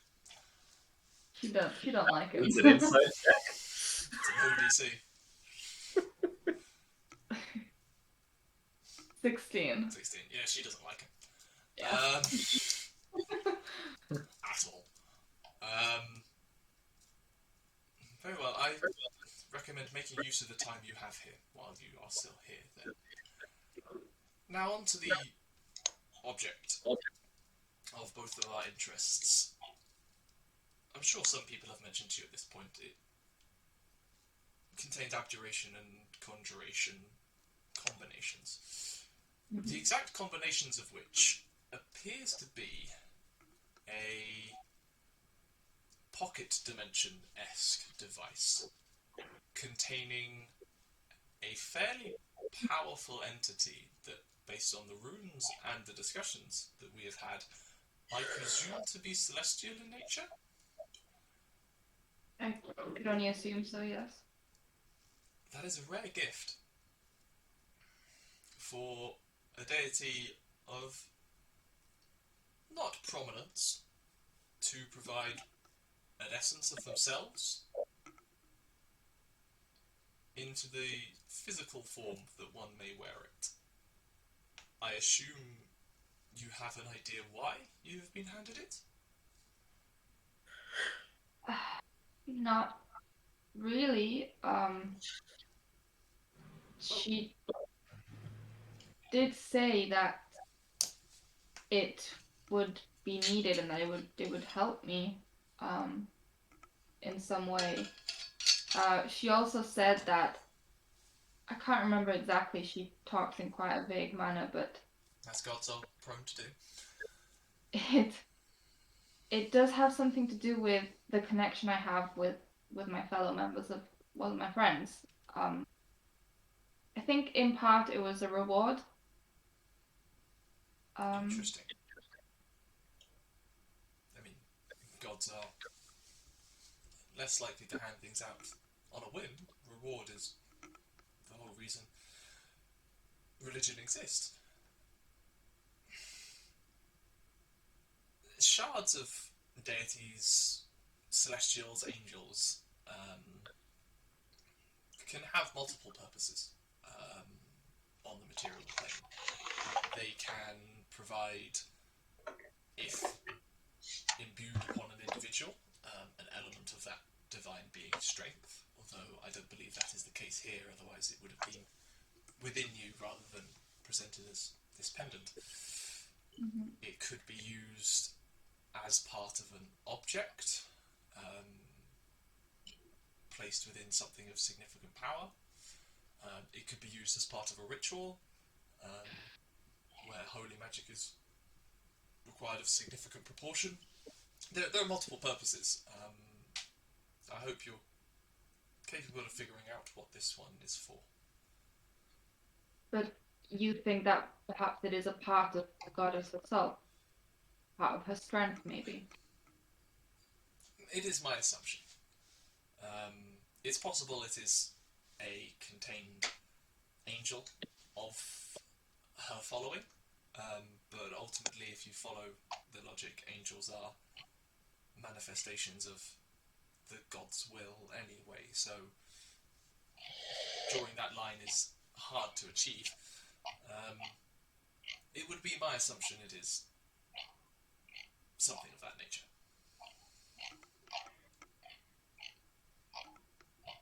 Time shall tell when it comes of use, then. Indeed. Now for a slightly more delicate matter. I don't know how much you know about Faendal's prior research here at the library before his disappearance. He was rather focused on finding a way into the library of Eritrea. Now, Eritrea is the patron deity of this library and the magocracy as a whole. There are many, myself included, who would perhaps question the morality of forcing one's way into a god's domain. Gods are precious about the areas they take residence, and I do not think it best for an individual to cross any boundaries that are best left uncrossed. It's a wise way of thinking. I agree that you should never force yourself upon a god unless invited. If a path is to open before you, then it shall. You should not attempt to do so yourself. I'm glad we are of like minds. I'm glad he has found someone who can perhaps temper his ambitions and enact some restraint. Just to be clear, are you genuine in that opinion, or No. roll me a deception check? I just thought maybe I could. It's just like it's Maybe the equivalent. Yeah, 13. The equivalent of just nodding along. Like, there's some truth to it in that I'm trying to like weave my belief in fate of like things will happen if they have to happen. Not I'll give directly you lying. advantage. So yeah. I'll give you advantage.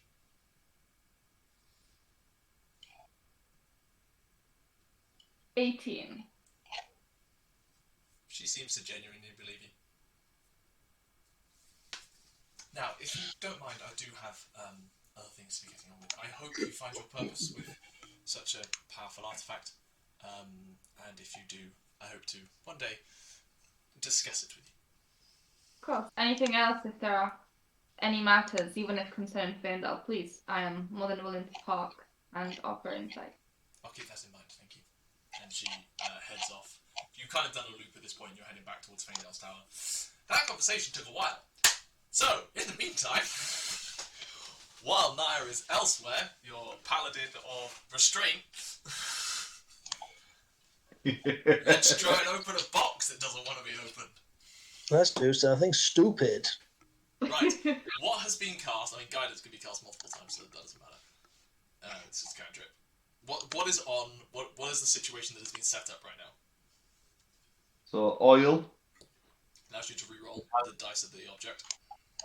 enhanced ability, Advantage on your intelligence checks. guidance. Plus a d4.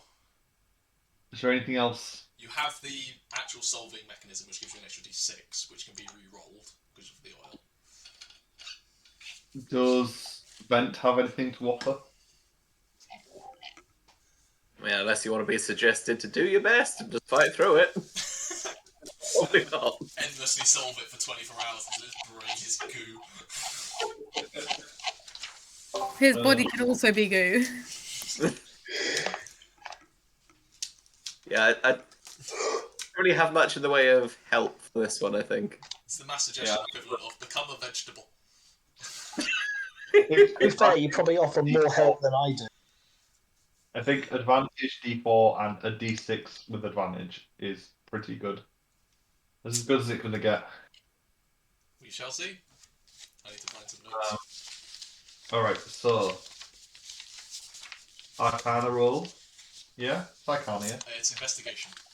Investigation. Oh, it'd be a lot easier with Arcana. It would be, but it's investigation. I need With to switch advantage. over to D&D Beyond because I need to see these rolls. Investigation with advantage.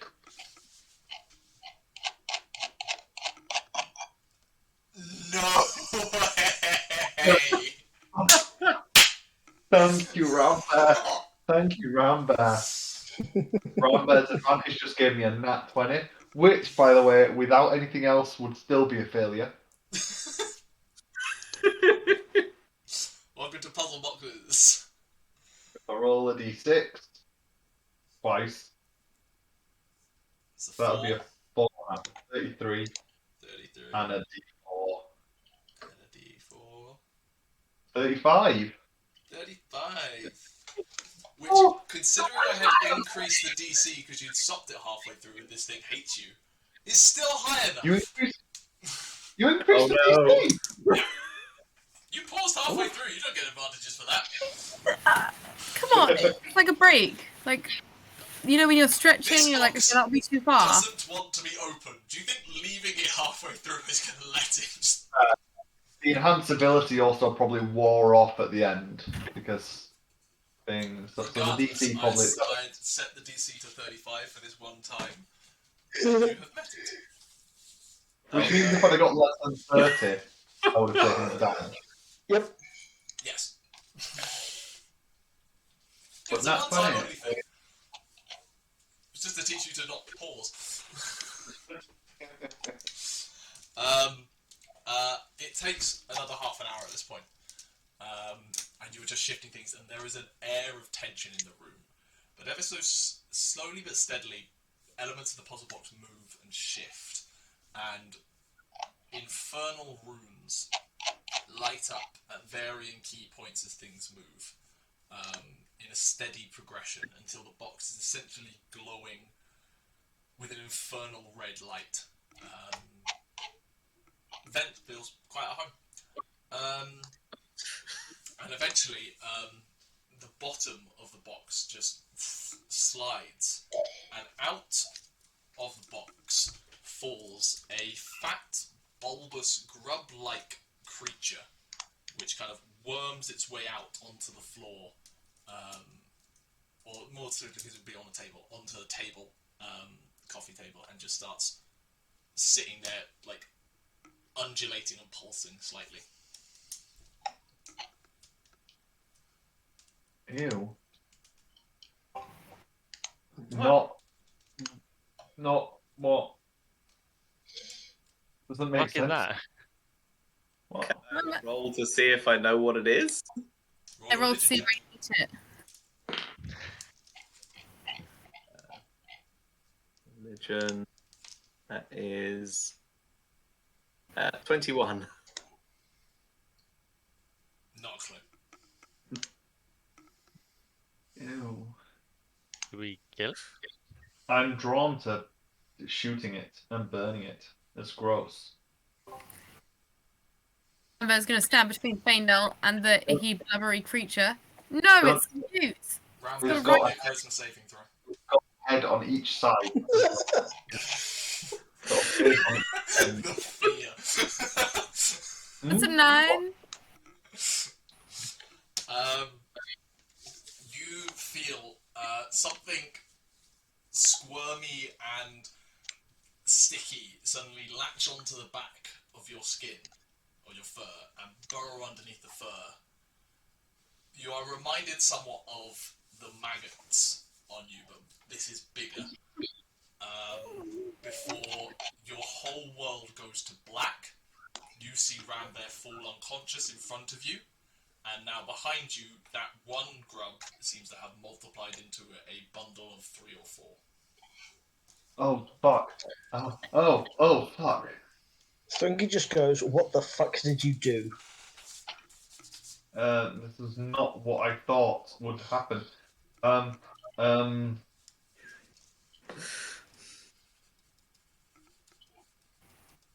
gonna cast a quick magic missile on the 4 ones that are on the table. Okay. At 2nd level, so it's 4 bolts. Roll me some damage.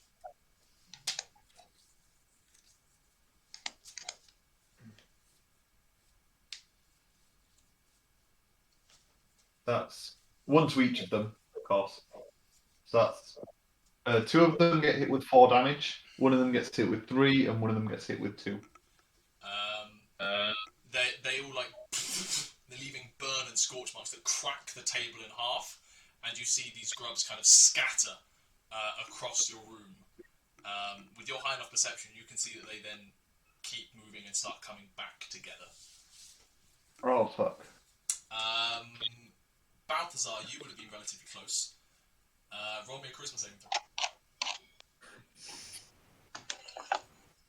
Oh, just as bad as now. Rambear, 9. As one of them like essentially takes the brunt of the magic missile, much like insects seem to be able to survive a blast of air or something like that. It flies onto you, latches onto your scales. You feel it kind of sucker on slightly, and then your world goes black. And you watch Balthazar crumple to the floor. And you see a couple of others like grow into a slightly bigger form. No. Thrungi, This is bad. Thrungi's just kind of standing up and got his axe over one shoulder, just waiting. 2 of your friends are unconscious and you're waiting. He'll pull them with him. He'll pull the side of the room. But currently it's magical shit. And roll me a charisma saving throw. You just ran up to save your friends. that would be a +2. For a total of, sorry? 18. 18. As you like pull them across, you start dragging them across, and you see the grubs on Balthazar and Rambear begin to kind of split and divide, and they begin to crawl on you, grab onto you, like burrow underneath your van braces and sit under there, and your whole world goes to black as you're holding them. Thrungi is going to kill you. What have I done? No, not you. Wizard. Does he crumple to the floor? Faendal and Ven, what are you doing? Nyah, you are currently walking around some very nice gardens. I'm going to try something a bit ridiculous. Set fire to everything. They dropped out of a thing with a bunch of infernal runes on it. Yep. I don't recognize them. I'm going to attempt to say in infernal. I'm basically going to make like an animal handling check just to say like, sit. Roll me an animal handling. It's not sure. You want to make Natural 20 for 21. It's not an animal. Let's try. It's at this point between that and your very high roll on religion. You're fairly sure this thing is demon in some kind, based on how infernal seem to be against it.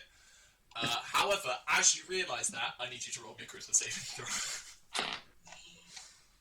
Natural 20 again. Okay. Or a total of 29. 29. As one of the grubs leaps at you, you take 26 points of psychic damage as you as it tries to burrow in, and you grab the thing and throw it across the room where it begins to coalesce into this maybe volleyball size, maybe slightly bigger sized swarm of grubs at this point. I have a question. Yes. Is it that I've just been knocked unconscious? I hit 0. We will come to you lot in a second. You are not rolling death saving throws, I will tell you that. No, but the reason I have to ask is obviously I'll back a 1, so that's the only reason I'm asking. It is not related to that. That's fine, but that's why I asked. Essentially what's happened is your mind is no longer there. for complete sake. It's at this point we jump to Rambear. TPK. Rambear, you kind of come to and you're standing. You feel like hot, arid air, but coolness in front of you. You look around and you realise you're back in Ashbar. Specifically, at the moment, you headed down the tunnels after dealing with the Sphinx's puzzle, and the moment you decided to leave Ram behind. Oh, you bastard! I know what this is. Oh no! Ram is there next to the cart that you pulled in, and you are walking away from them. Why is this the most emotional beat of Rambear knows that they've left Ram behind. Okay. What do you do? In some alternate. Rambear runs back to Ram and scoops them up in their arms. You turn around to run towards Ram, and suddenly the tunnel that you were heading down seems to extend. And as fast as you run, you get no closer to the entrance. I'm just going to start yelling to Ram, the greatest goat in the world! Roll me The now a goat handling check. in the world! Animal handling, where are you? The 17. 17. You hear the faint bleat of the ram from further up ahead. And then echoing back down the chamber, you hear the approach of mailed footsteps. And the clanking of bone on bone. We cut to Balthazar. Balthazar, you are back in Andam, your hometown. You look at yourself, you're definitely younger, you're less built up and strong as you've become.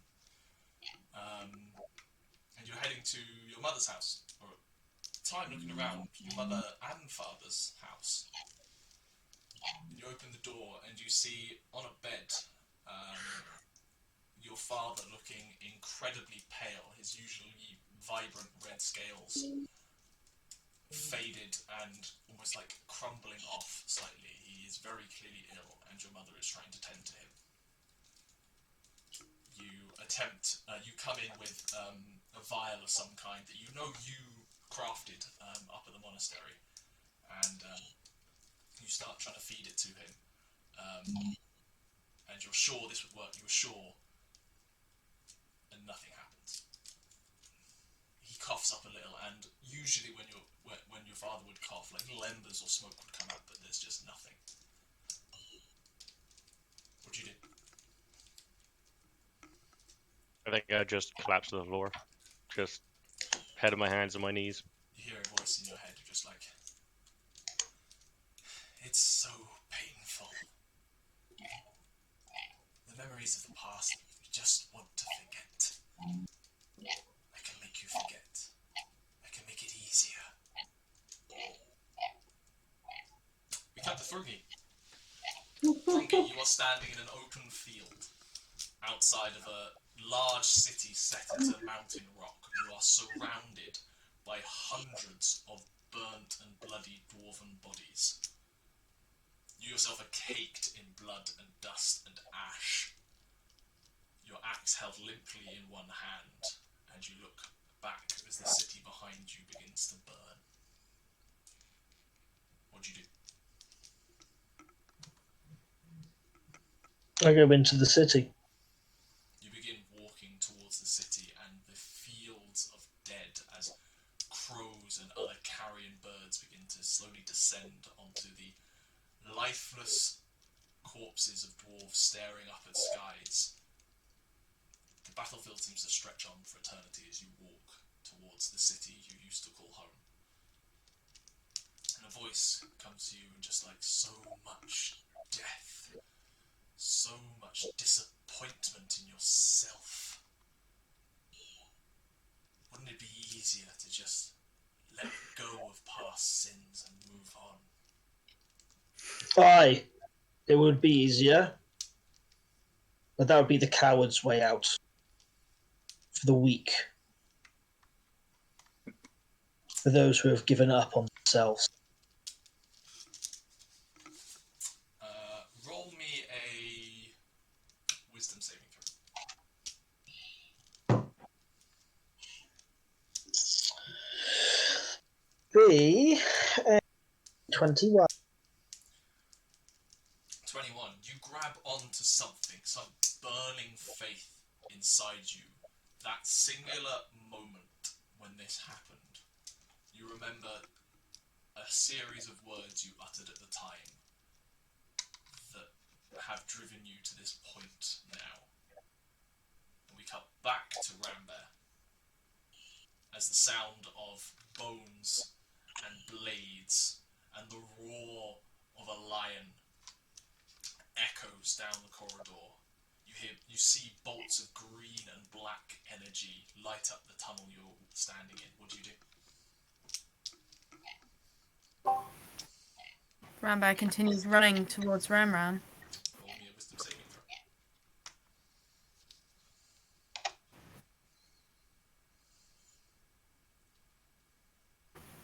Seven.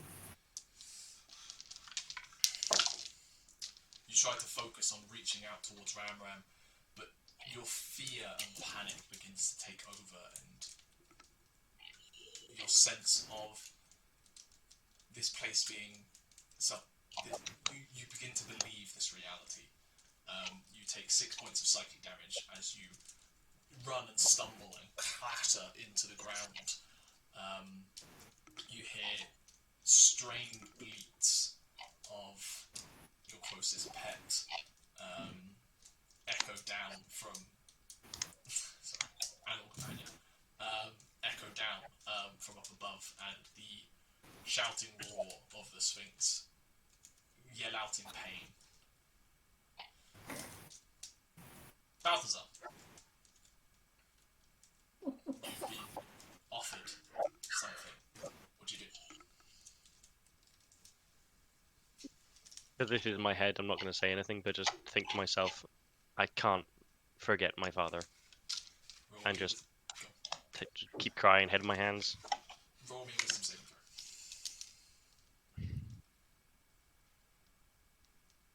22, if I read that right. Jesus Christ, I hate this wisdom lie. Hey, I'm not a wisdom party. I just you rolled roll natural 20. You roll like a fucking god.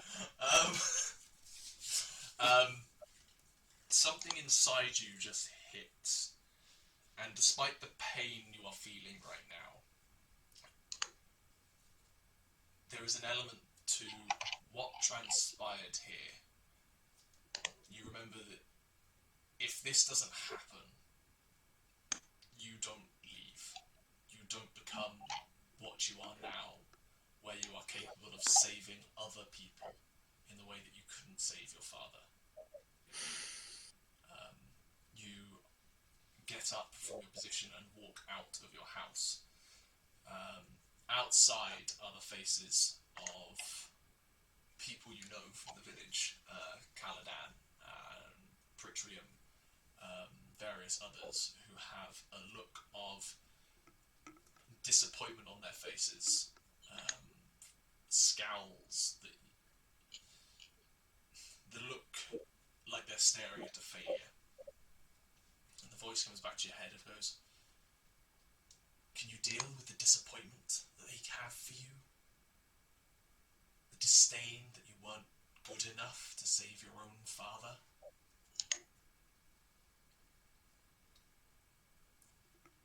Again, I'll just think, this isn't how it happened, and just keep walking. That one's worse. 11.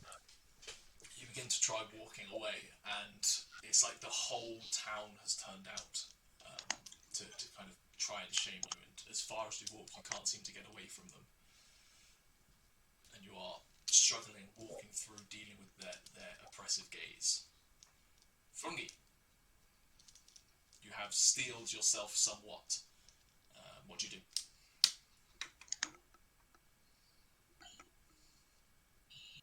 Would I know this is in my head or not? Roll me an intelligence saving throw. That's only a 10. Right now, this feels like very real to you. Everything makes sense. Then I continue towards the city. You are capable of walking there.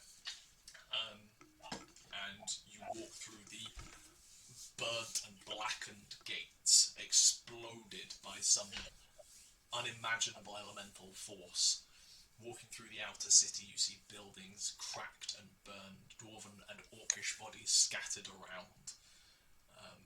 You hear the whoops and hollers of orcish chants and voices echoing from further into the city.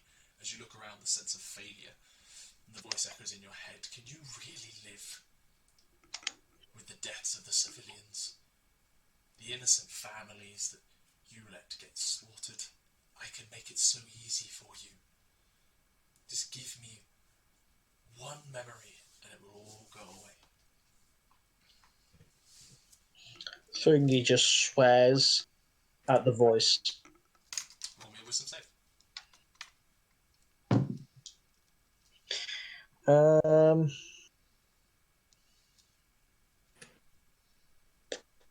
15. 15. You stumble over a piece of burning char. Take 3 points of psychic damage. But you grip onto something. You begin to realise that you never walked back into the city originally. You swore that oath on the field of battle and walked away. Something is off here. Vent and Faendal, what are you doing? I'm panicking and blasting elemental bolts everywhere. Every Well, time, Don't let them touch you! every time you fire at these things, they kind of scatter and avoid being hit, like trying to hit a swarm of beetles with a gunshot. And you can see... They're maggot-like. They have... I'm getting flashbacks that aren't flashbacks.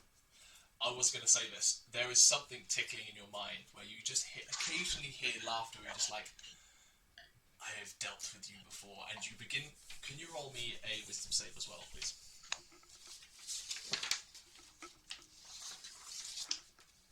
Nat 1. Nat 1.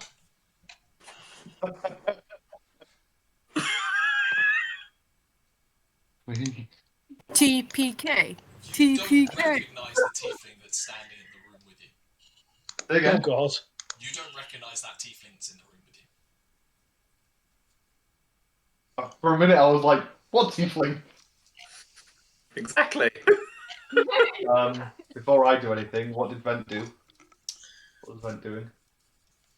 Don't let them touch you, and my hand's reaching for my bottle, but I'm not quite sure what to do. You see him reaching for a device on his hip. I'm gonna point my hand and my staff at him and go, who are you? Why are you in my sanctum? Are you serious right now? Justify your actions at once, so I will be forced. You will force my hand. I look at the people around me, like the other people on the floor. I look at Faendal, who is turning on me, and I simply just look at him and say, run! And I'll use suggestion. Wisdom saving throw, Faendal. Is there rules on suggestion like Charm Person, where if you're in combat they have advantage or not? Nope. Nope, okay. Faendal, what do you roll? I'm so shit. I've got a really good whiz save, but I'm rolling crap today. 14. You are under the suggestion spell of run. Ah, well, crap. Even though I'm in my own sanctum. Suggestion dominates. Well, to be fair, suggestion, all he said is run. There's no other specification. It's up to you what that means. I just... Leaving my sanctum, though. While you're thinking about that, Rambear. How do I... You're muted, by the way. No. Not Rambear. What do you want to do? Panic. Doing that and panicking. I'm still running towards Ram Ram. Okay, roll me a wisdom save. Nothing's changing. Nothing's changing this. Oh my god. 12. I have a +8 to my wisdom save, by the way, guys. 6 points of psychic I damage. also take away wisdom saves and fail the wisdom save, so 6 points of psychic damage, Emma, as you begin running, and a bolt of greenish energy scatters down the tunnel, hitting some rocks above you that clatter into your form and pin you there, as you begin to hear the sounds of battle quiet down. Roll me a perception check.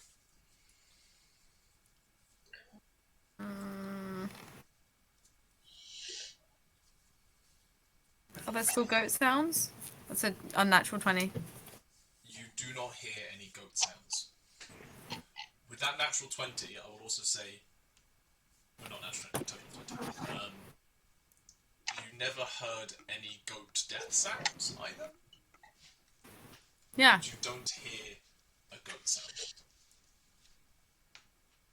And you hear the dying sounds of the laboured breathing of a sphinx.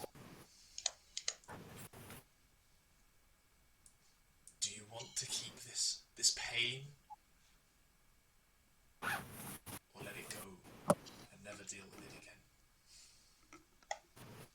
again? Who's that?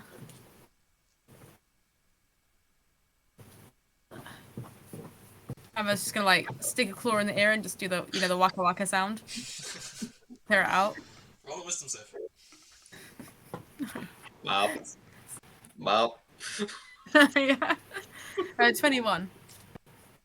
It's taken you a while, but you realise you never went back. You never heard sounds of battle. This is thoughts you've had. This is guilt you've had. But this is not exactly what happened. And just elements of what's happening around you begins to fade away. That distance between you and the exit shrinks down to what it should have been. And the rocks that would pin you down disappear. And you notice within the black walls there's an oval-like shape that's a different black. It doesn't quite fit into the scape that's in front of you. Possibly an exit. Can I try and get one last look at Ram? You can. You head back up, and it's as you remember it leaving. There's no signs of battle. The Sphinx is there. The wagon. Ram tied up. Lean down in front of Ram.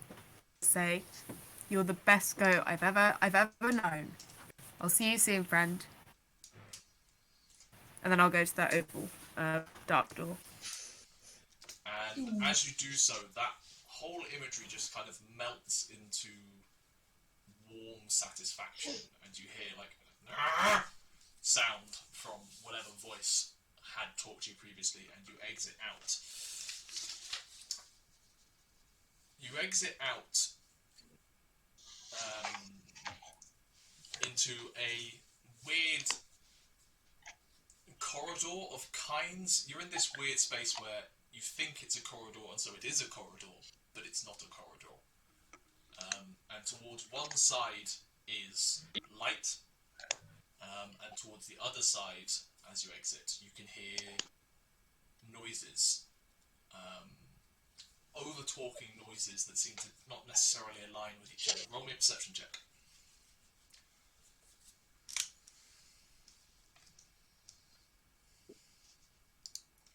That's a 10. You're not able to dig out much from there. But you are now at this crossroads choice to make. Balthazar, what do you do? Pushing past as many people as I can, heading towards the pier on the lake. Okay, roll me a wisdom save. 20? You manage to break through, again realising that this never happened. There aren't this many people in Andad.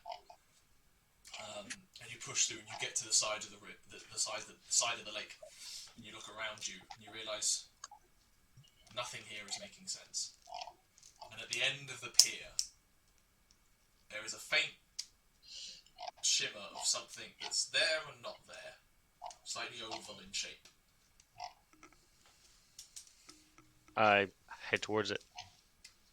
You head towards it, and as you step through, you hear another kind of frustrated growl as you step through, and you are presented with a corridor that's not quite a corridor, that might be a corridor, and towards one side is light, and towards the other side are voices talking over each other. You catch snippets of conversation, of descriptions, of memories. Roll me a perception check. 21. 21. You swear you heard Faendal's voice. Just Faendal's or? Amongst many voices, but you swear Okay. you picked out Faendal's amongst it all. And you also think you spot Rambear in this corridor that's not a corridor. Oh. Rambear? You were knocked out? We're far away in the corridor, right? Distance is abstract here. You're as far as away as you need to be. I'm still speaking like he's really far away. Towards the voices, I'm just gonna say, and I'm just gonna start heading that way. Thrungi, what do you do? Oh, have I gone through? You weren't presented with the door yet. You were standing in the Remembering ruins of a that, city you never walked into. I'm going to leave. Roll me a wisdom save.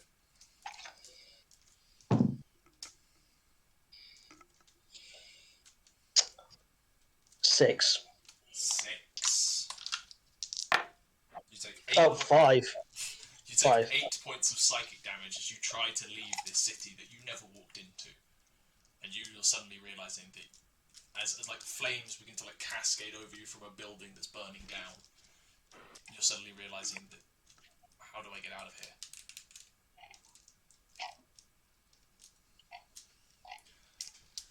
Just forget it all. You've moved on. You found new purpose. This doesn't matter to you anymore. Thrungi just laughs. Roll me another wisdom save.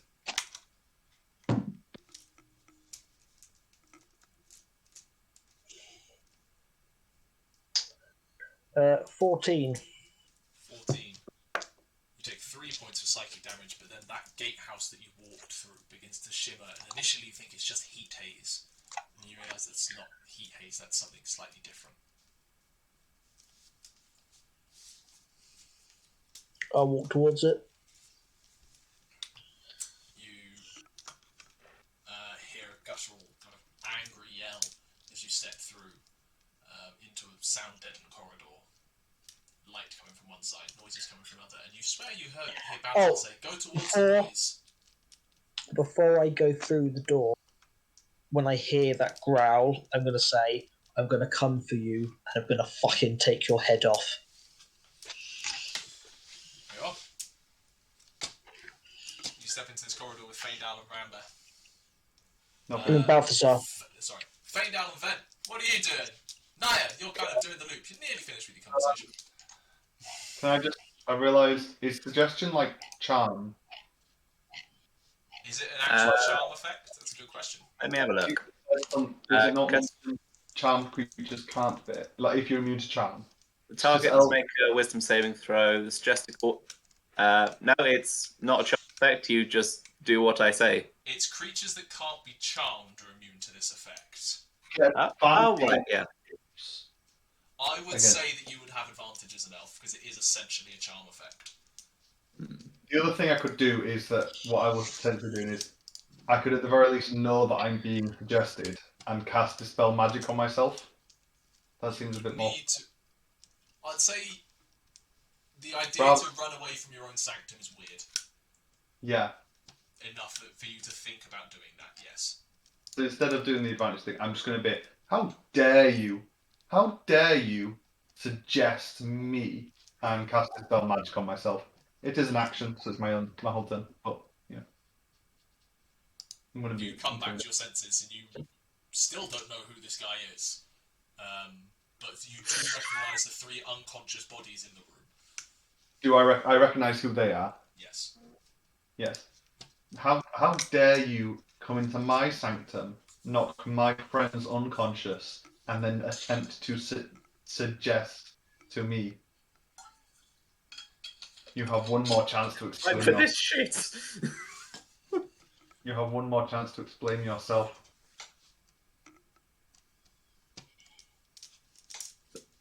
Faendal, we opened your box. Grubs came out. They got on your friends. One got on you. I don't want my memories taken. They are demons. I am clearly of devilish heritage. Why would I be working with these things? We'll move on. Bonus action elemental gift to put myself up into the ceiling. I'm just imagining it like to dunk. I'm just taking off and getting off the ground. Yeah. He begins flying with fire from his heels. Can you use that fire to burn some of the grub? It's more just I can fly and there's a visual effect. I know. Okay. I still see the grubs and stuff, yeah? Like, they're not disappeared from my view or anything. They're still visible, and they're starting to form like an actual conscious mass that's maybe the size of a halfling or nearing a dwarf at this point. Not in shape, just yes, size. I'm the problem. The 3 of you in the tunnel that's not a tunnel, what do you do? Maggots. So. I'm walking towards the sounds. Have I seen those 2? Yes. Thrungi! We have to go towards the noises! I am right next to you, you realise. Oh, hey! I love the idea that Rambear is just doing this to make it sound distant. She was meaning to actually halt to it with her palms open, but just made the wrong place and just did this instead. Thrungi. Balthazar, you walk towards this place and you eventually find yourself in a space. Exactly what, you're not entirely sure. It seems to be somewhat organised, but in a maddening way. Like, there are shelves and corridors, but everything's together at the same time. It's weird. And there are overlapping voices. And the number one kind of effect you get out of this is its horrible memories. Like, the large sound is of weeping, or of abject terror, or all of these kind of things, very similar to kind of emotions you were feeling in what you just dealt with. But they're not the only ones. There seems to be other memories just underneath this current of varying other things. Roll me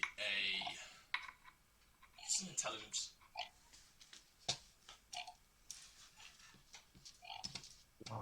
4. 4. You have no idea what this is. Yeah, no. What do you do? The rest of you come into the same space as well, I assume, following Balthazar. Is there a clear sort of exit from here? There is not. Are there doors? Roll me a perception check.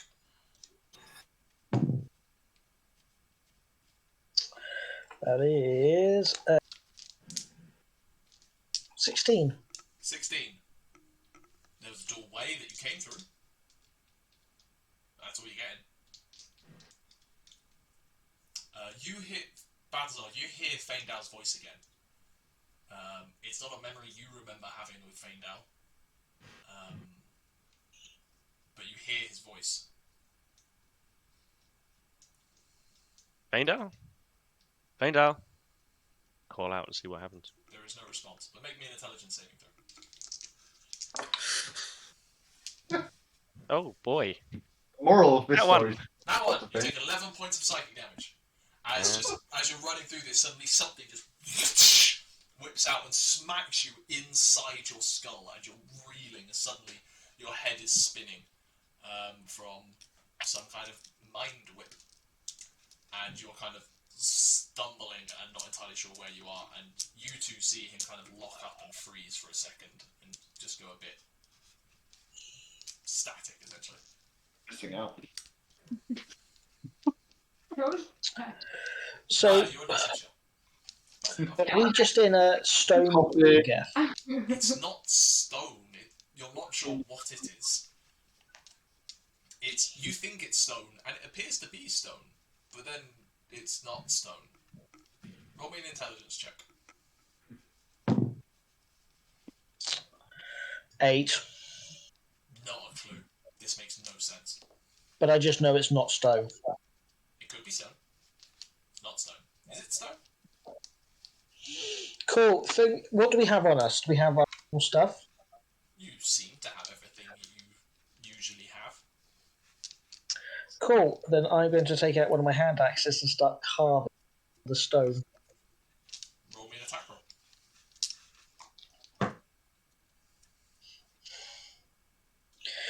That would be a 16. 16. You begin hacking away. You think you're making progress, and then suddenly... Oh, no. I'm not trying to break... To carve. What are you trying to carve? I am carving dwarven looms of hate. Okay, make me an intelligence saving throw. You're just graffitiing this metaphysical corridor. Intelligence, we said, Intelligence, yeah. When it's out, whack it with an axe. 13. 13. You take 14 points of psychic damage as you're carving away. Just something whips into your mind, and you let out a scream of pain for a second, but then keep hacking away angrily. Rambear, what do you do?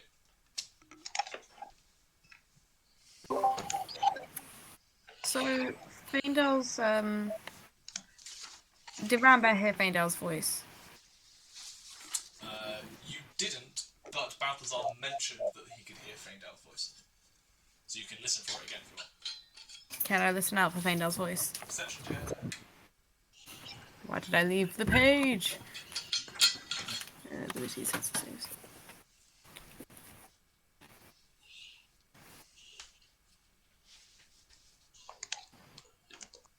At 17. 17. You hear Faendal's voice. You think. It sounds very similar to Faendal, but it's a little different. It's not a conversation you've had with him before, an event you've shared with him, and you start running in that direction. Yeah, I'm gonna yell at Balthazar and Thrungi to follow me. Okay? Little bear is gonna just whoop, Bring noise. We cut to outside. Faendal and Vent, what are you doing? Faendal, actually, can you roll me a wisdom saving throw, please? Really well, let's see. 17. 17. For a second, things get foggy. You're like, wait, why am I in this room? Wait, huh? And then you suddenly shake yourself and you hold on to it as you felt a memory fading away into that fog for a second before you resolutely hold on to it.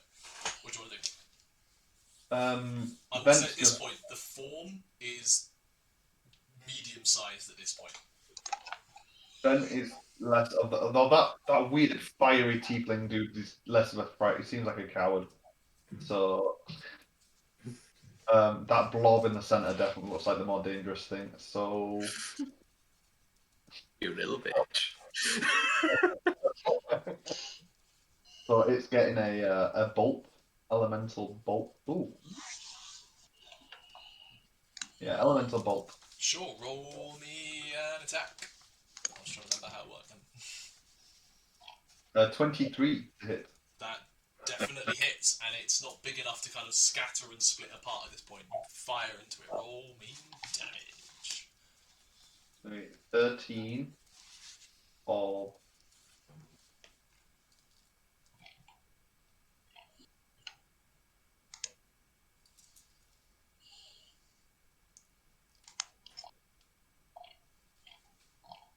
$13 radiant.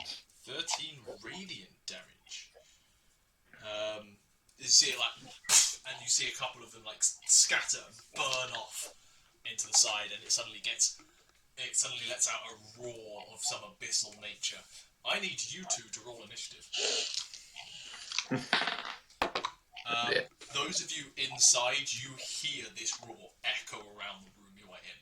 Just a roar echo around you. Does it come from a certain place, or is it just everywhere? Completely around you.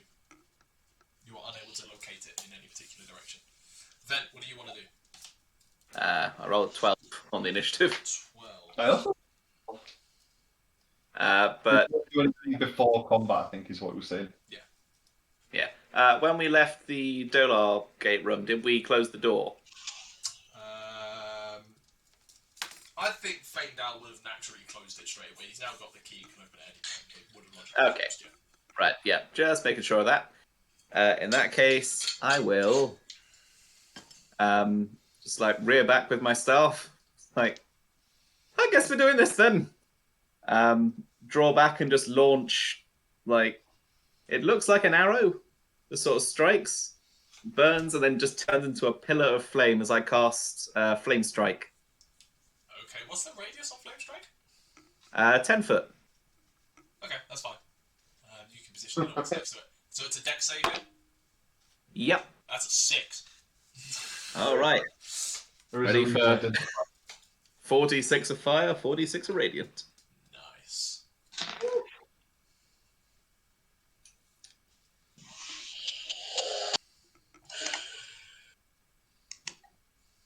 Actually, hang on. Okay. Here comes the fire. 20 points of fire. 23 points of radiant. Cool. I haven't been amused with that. Jimmy's Wrath, that's the one. Jimmy's Wrath is. Are you done? Hang on. When I hit with an attack. Okay. Bonus action, then I will cast Shillelagh on my. At the end of your turn, it is going to use a legendary reaction. Oh dear. To cast Mind Sliver on you, Vent. Oh, you little bastard. Make me an intelligence saving throw, please. 19. 19. You see this bolt of psychic energy come towards you, use your boost, you dodge out of the way, and it scatters off and hits into nothing.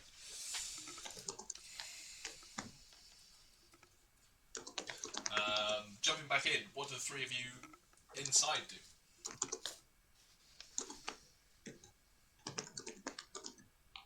Yeah, I'm still telling them to follow me. I don't know if I can still hear Faendal or not. You are. You're heading in a direction, and you keep hearing his voice, and you start kind of picking out elements of it, and you pick up conversations of magic and stuff, and it doesn't mean anything to you.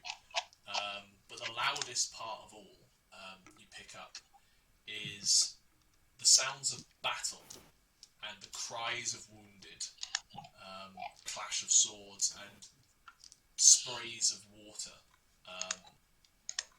That's not stuff you associate with Faendal, but it's definitely Faendal's voice, issuing out orders and questioning actions.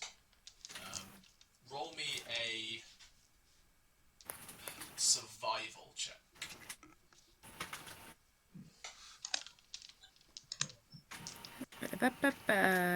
25.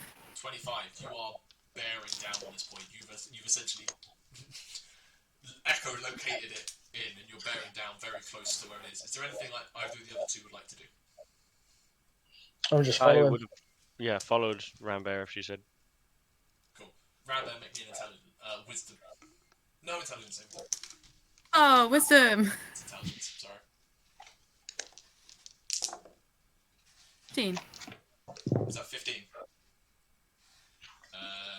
You take 12 points of psychic damage as something else. You can feel yourself getting closer and something kind of whips out to try and stop you. You shrug it off for a second and keep running. but that hurt. Outside, Nyah, you have essentially got to the bottom of the tower and are just finishing up your conversation. Won't be long before you're climbing the tower. We jump into the initiative order outside, and the demon is pissed. You see it start to like form up and regrow over the burnt sections for a second. Almost, you think seeing like it pull energy from the unconscious people around it. Before it like shuffles over to the two of you. It is going to make 2 attacks against you, Vent, and 1 against Faendal. It has reach, before you ask. Mage armor. So 2 against Vent. I can't mage armor. Is a dirty 20 and a natural 20. Well, yeah, they'll hit. So the first one deals 6 plus 9 points of bludgeoning damage as just like a bunch of these maggots kind of form up into like a appendage and just whip round and smack into you. And can you make me an intelligence saving throw, please? Can't believe I used all my spell slots on looking for your stuff. 15. 15. You take 7 points of psychic damage as part of that attack. And then a massive one forms and tries to like bat you straight out of the air. For maximum bludgeoning damage, 23 bludgeoning damage. Oh dear. Roll 10 on a crit. And can you make me another intelligence saving throw? I will be unconscious. So, no matter, I'll see how much. Yeah, it's like a 10. Didn't your book do a special thing when you're unconscious? My book will do something. I just need to figure out whether this amount of psychic damage will kill me. It won't. It's only 13 points of psychic damage. I rolled low again. Okay. Even doubled. Yeah. So I look like I'm gonna fall out. My flames just reignite and I stay up. You hear a faint like gurgling laughter emanate from this just swarm. Faendal, one comes for you. That is an 11 to hit. Disadvantage. Displace a cloak. It's still an 11. Cast shield. You see the thing coming in, you just like quickly, hastily cast shield, like slams into your shield and bounces off. You guys, the 3 of you, you hear like the sound of almost like exertion. But what do? You've essentially you're now at the point where you found Faendal Mirror, and like in front of you, Rambear, a vial, like a large bulbous glass vial of some kind, and then inside is almost a grey mist that's quite thick, almost fog-like, just swirling around. And this is definitely where you are hearing Faendal's voice from. I'm going to turn to Thrungi and Balthazar. I'm going to look at them both and ask, this is going to sound stupid. Do you guys think we should smash this? Thrungi just pulls out his axe and hits it. He's pissed. Make me an attack roll and an intelligence saving throw at the same time. Okay, the intelligence saving throw is 17. Ooh, okay, nice. You take 6 points of psychic damage then. Okay. And I'm hitting it with my big axe. Yeah. For 28. You hit it. Roll me some damage.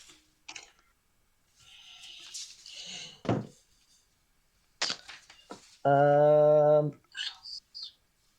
12. 12. What you are thought of as glass just shatters, and this misty fog just seems to swirl for a second before disappearing. Faendal, you suddenly remember everything. Everything. Everything.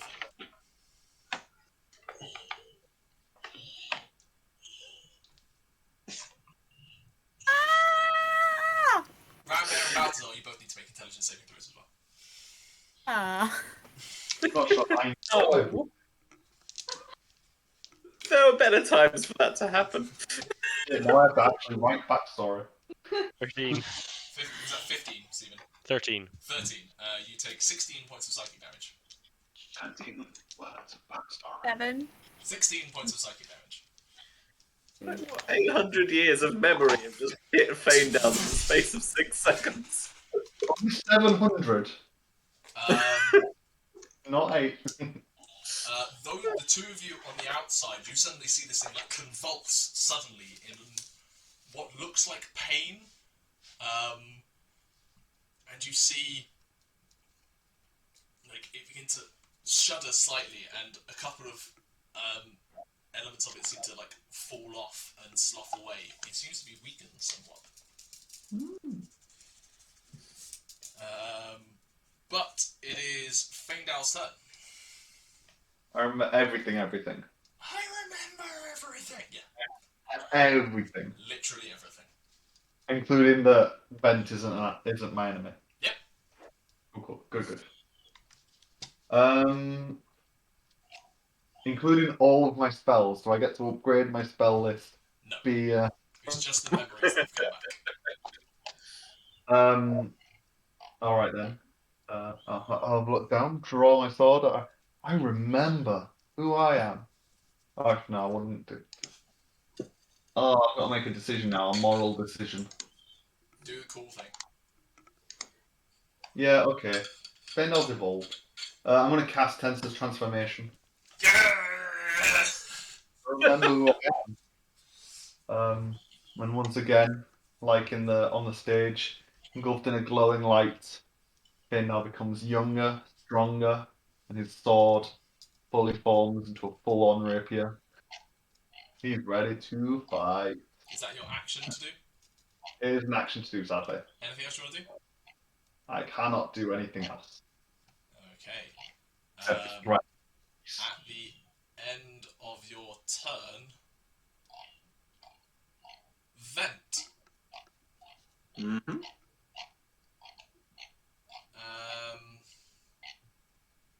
Make me an intelligence saving throw. Oh dear. Natural 20 for 22? Nothing happens. Whew. You feel something begin to hit your mind, and like images distort for a second. You quickly like shake your head and pull through it. Now it's your turn. Oh, that's different. I am bloody, I am bleeding, but I have my stick. And my new friends are still very much in trouble. So I'm just going to fly in, Yep. just like spin an overhead crack with the staff. Make me an attack roll. Plus 25. That does hit. Okay. That's the Rube Goldberg machine of various things I damage people with.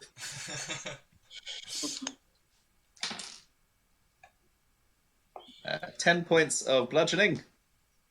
Yep. 8 points of fire. And 7 points of thunder from Booming Blade, which I forgot to mention, apologies. No worries. Yeah, you just... It detonates in an explosion of varying different types of magic. Nice. Anything else you want to do? And bonus action, I'll just reach down under my sort of long coat, pull out one of my smaller daggers, and just... Yeah, make an attack roll. That is 19 That does hit.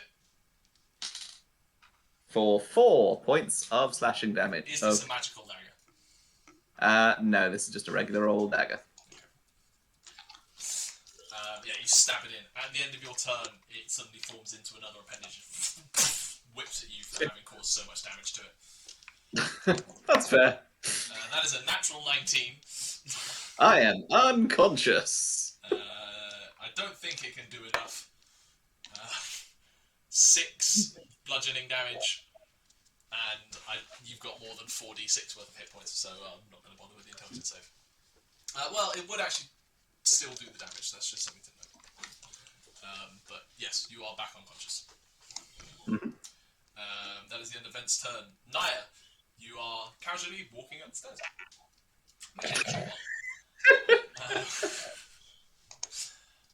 This is what happens. This is the second time you split the party in a fight like this. The 3 of you inside, what do you want to do? This thing is like yelling out yelps, and like elements of what you're standing on seem to like rock and shift, like elements of kind of almost crumbling. What do you want to do? Legitimately, the community meme of Dollars Level with pizza. To the extent that Vent is doing fire damage, including with Flame Strike, and setting fire to your place again. Oh god. I was gentle, I didn't use Fireball. It's true, that would have been a problem. Anyway, Well, what are only- the 3 of you doing? The only more would be if Silken's spite appeared on the floor when she like stood in the wood when she entered, and she was just like, "You again." Like, Which she still has! That thing. I know, but if it was just in the floor, as in like, What are the 3 of you doing? Emma's frozen image right now is the best thing I've ever seen. Someone grab it, quick! I don't have it. I got it! Oh no! No! Wait Right, for thank it to God. come back in. 10 seconds away. Everyone pause.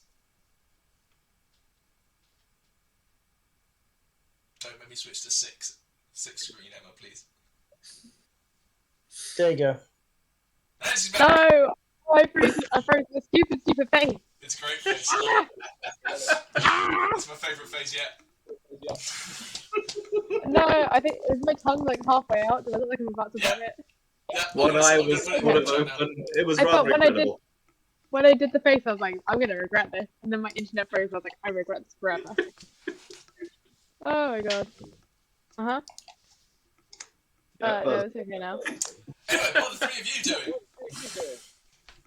Is there anything else easy to hit? Roll me an intelligence check. Natural 20. Natural 20. And I don't need it. You begin to think, and just around you becomes shelves and shelves of these glass vials, and various voices, and thoughts, and memories, and moments of history echoing out around you. You've essentially coalesced them into physical existence. Is that for everyone? Just him. I'm going to start swinging at them. Make me as many attacks as you can make in a turn. If you're using key, it's up to you. You're a monk. Oh, I could use key. I think I can do 3 attacks. Right? 2 regular ones and an extra Without one with using key, clear you can do blows. 3. Using key, you can do 4. Okay, I'll do 4. Okay, I'm just going to start swinging. Make me 4 attack rolls.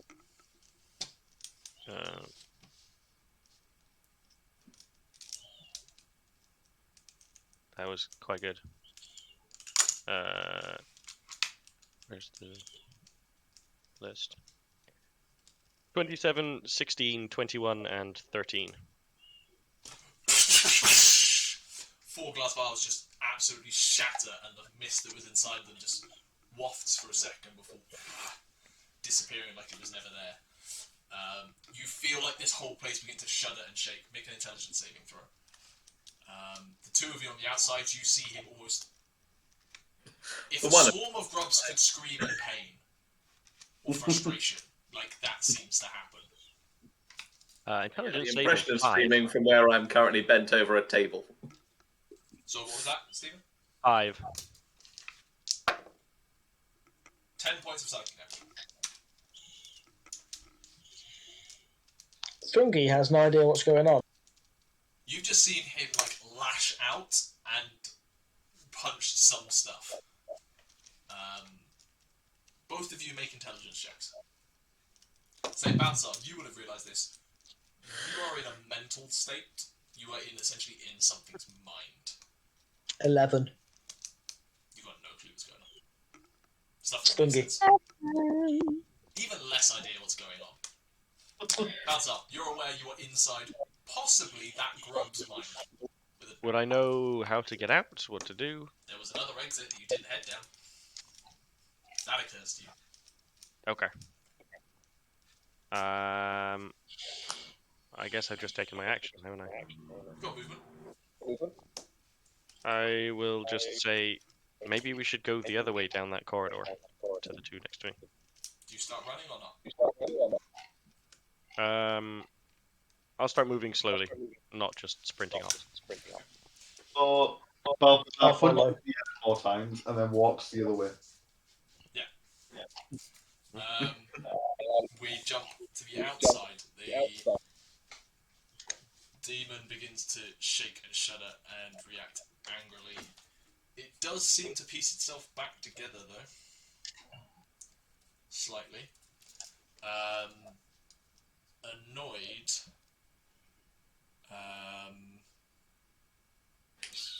What's he gonna do? Chilton. Well, he comes for. Vent is unconscious. So it is going to.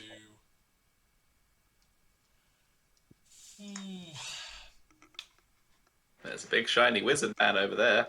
Chilton. No, at the end of my turn, I did threaten it. I was like, I know you. So it is going to. We've got personal Make history. me an intelligence saving throw. You should be. Me? Yeah. Pretty good. Still got 16. 16 just saves. You take 11 half to 5 points of psychic damage. 5. And it shifts to. Yeah, it shifts towards you. It barely affects me. Yeah. You saves. So, there you go. It is now your turn, Faendal. I've got temporary HP. Literally not phased. It is your turn. Oh, that's because you're not efficient. Okay, I know it. I've got a personal grudge with it. I'm gonna take my sword. I'm gonna attack. Make some attack rolls. Slash with an attack. Now. I'm gonna. Yeah, I know what my thing is. So that's 19 to hit, or I can roll again because I do get advantage. It hits. See if you crit. Only a 16. Okay. But so 19 hits. 5 plus. I keep forgetting how Tensor's transformation works. So advantage. Okay, so that's 5 plus 2d12. That's still not rolling great. So that's 13 in total for the first attack. Oh no, not 13. 16 total for the first attack. 16 total, sure. So a big slash, and then I'll get pretty weird for a wizard, but a second attack. Vent, you're on deck to roll death saves, by the way. Okay.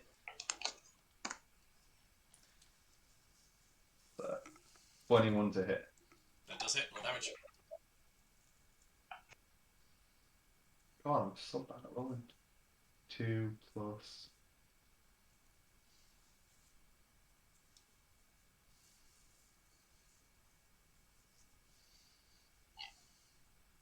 Uh, 15. Total? Yeah. Cool.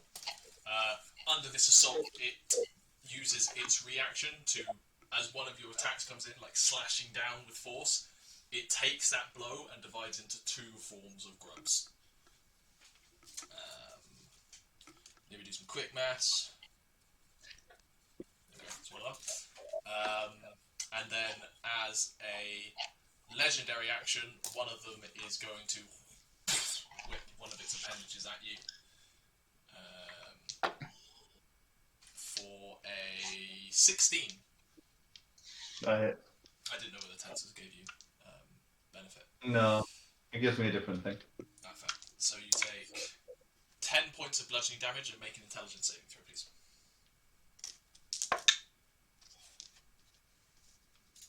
14. You take 7 points of psychic damage. Yeah. And there are now 2 of them. Vent! Death saving throw, please. You can't die straight away. Indeed, I cannot. Nat 20. That one. For there is nothing which can kill me. My flame burns eternal. Is that nat 20? It's a nat 20. Vent, you're on 1 hit point and prone on the ground. What do you want to do? Yes. Action. Elemental gift. I literally just from flat, just Yeah. out to the other side of the room because he walked past me. Yeah, this is this space. I'll take my staff. Yep. Think I've probably only got one good run at this. And I will cast Eldritch Blast. Eldritch Blast. Given that I now see 2 of them. There are 2 of them. Which one do you aim Uh, at? They're basically the same. one on the right and one on the left. 1 on each, yeah? 3. I've Oh, got. 3. So 2 on the right, 1 on the left. Got you. Wait, is it 3? Sorry, I can't remember. Yeah. Yeah, it's 3 at this point. Okay, we've got a 28, That hits. a 27, That hits. and a 19. That hits. Okay, so one that's having 2 go after it. 15 plus 24 points of force damage, and it's pulled 20 feet up in the air towards me. Okay. The one on the right, That was a great call. 14 points of force damage, and 4 points of fire damage, and is pulled 10 feet in the air towards me. That's a great combo. They do then fall back down, but just due to their bulbous nature, kind of take the impact without having suffering any fall damage. But they're annoyed about it. At the I end stand there with my arms open, like. at the end of your turn, responding to that, yeah, they're gonna mind slip you again. Make an intelligence save. 18. Take no damage. Nyah, you're about halfway up. Roll me into initiative, just so I can have you in. The 3 of you, what are you doing? Following Balthazar. I think we're also really channeling, like, in this situation, what would Nyah do? Really trying to imagine what she would do right here if she was able to be part of this in some way. She is the moral compass of the party. That is something we have all understood and agreed upon at this point. Here's the moral compass. Apparently. Sadly, she's a bit. What do you do? Are you just sprinting for that exit? Okay, Yeah, I I'll think have you we'll all go, roll into initiative at this point. Nyah, Nyah roll. is- 16. 16, thank you. How am I a moral She's the moral compass, but someone's rested her on a lodestone. 16 as well. Rambear. Moral compass, but Matuya keeps going like Alright, that with a mag. 18. 18 was that, sorry. Or 8. 18, yeah, Emma? Yeah, not my fault. And Thrungi? Yeah. 23. Cool. Nice. I figured it out. Nyah is the moral compass, but Matuya keeps putting a magnet near her. Cool, you guys running for the exit. Outside, it is the 2 demons' turns. One of them is going to sidle up to you, Faendal. Of course. Can you make me a charisma saving throw, please? I can do. And I can fail that dramatically. What's the total? 5. 5. Vent, you see there as this swarm just completely swarms over Faendal, encompassing him, before melding into his form. Faendal is standing there perfectly fine. Except, Faendal, you are currently incapacitated and no longer have control of your body. You useless old fuck. Incapacitated. You are possessed currently by a demon. Incapacitated, though.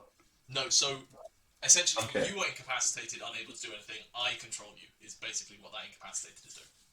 Word for word, is it incapacitated? Because that means I lose concentration. Technically, yes. So which means Texas fails. He's just in control of anything else from this point onwards. Oh god. Because because basically your mind is no longer there, so that mind is no longer holding on to it. Which means I am now exhausted. And everyone doesn't get to come into the room to see me buff with a mathematical sword. Sadly. We get to see a tired old man with a broken sword. Who they all think of as a friend. The other one, sadly this room is not that tall that you can escape out of its 10-foot reach vent. So it does sidle up to you and start wailing you with its appendages. Oh dear. The first one is a 21 to hit. And I am now knocked out of the air again, unconscious across the table. Oh yeah, both of them gain 10 hit points. He's probably going to have brain damage. It then unleashes its second attack as you're unconscious. 2 failed death saves. It does hit. It's 2 failed death saves. I'm in danger. Nyah, your turn. You keep climbing up the stairs. Roll me a perception check. Oh, famously good at perception. Yeah. Well, 12. what's a high? Nothing seems amiss. It's casually walking up. Oh god. Assume that I have let her through In fact, the illusions. Yes. At Moved this point, because you've set the illusions right. I'm on my way to tell them, like, Yeah. I'm a spy, guys. Like, I'm befriending the one that hits Faendal. You're welcome. Balthazar, you are running for the exit. Yep. Do you go full sprint towards the light? No, I'll keep up with Rambear and Thrungi. Okay. I assume essentially at that point you'll say you'll hold action so you will move together kind of premise. Yeah? Cool. Faendal, you are not in control of your body. Yeah. I'm gonna die. Demon holds its action. Let me get up your character sheet. What is it going to hold? Faendal is weak as hell, so. But he has so many spells. But you have a lot of spells. It gets to control my spells? Never mind, you're all fucked. He is you. We are all fucked. What? Yeah. I am 1 death save away from actual death, so yes. I mean, the other guys are unconscious He is as well. going to cast invisibility on himself. Oh. Faendal disappears. Do you want me to cast that? Press No, that? I've already pressed it. Don't worry. I may have pressed it at the wrong level, actually. Ignore that. No, you did it at 2nd level. Okay, cool. That's done. After Faendal's turn, Vent. Death saving throw, please. Do I get to make repeated saves against that, or is that just... That's an 11. Oh. I am teetering on the edge of oblivion. Thrungi and Rambear, just for the sake of it, are you all essentially running together? Yeah, double dash. Cool. You all are suddenly back in the room, prone, catching your breath. You are stunned for a round, where you're basically just prone on the floor, getting your bearings, but you are back in the room and conscious. You can all take in the room from where you are, just kind of, basically you spend this turn standing, like sitting up and taking in everything in its own. There is burn marks in the room, Vent is unconscious on one side of the room, there is a single, small-ish swarm of like these maggots together standing relatively near to his body, no sign of Faendal. Faendal is the big bad endgame. Faendal is the BBG.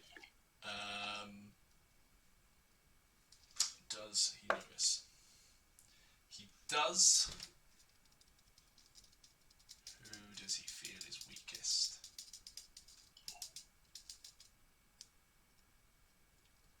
Balthazar. What's happening? Rude.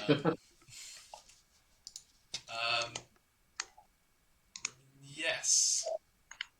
Balthazar, please roll me a wisdom saving throw. That's not the worst one. 20, unnatural. 20. You see like this crown of black, jagged black, kind of like begin to settle on your head, and you're like, what the fuck? And it shatters. Don't know what the spell was, but it tries to do something. Nyah, it's your turn. Roll a perception check as you keep walking up. Just strolling. The DC lowers with each round because she's closer. Hey, no then! Nearly there though. You whistle a jaunty tune. Balthazar, you spent that turn looking up. Those two have already done theirs. Faendal, you're invisible. You cast Fireball. Of course I do. On your Although- 3 friends who are next to each other.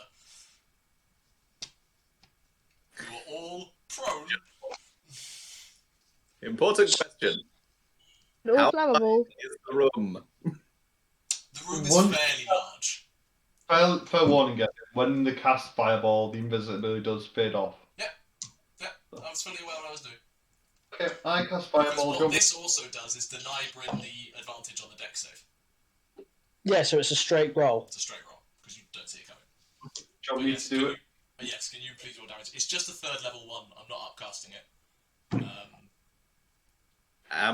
Is my body within the 60-foot plane? It's Hammer or skull? Skull. Yes. Then dies. well, you made a fighter. He is resistant, not immune. I was just going to ask, is it actually fire damage? Because Faendal can change it.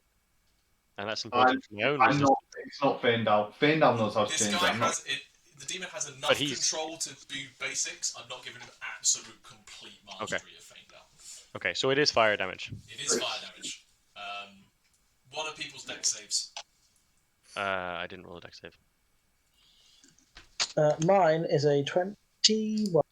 22. Nice. Half damage. 14. I definitely failed. Okay, so Balthazar and Rambear are taking full damage.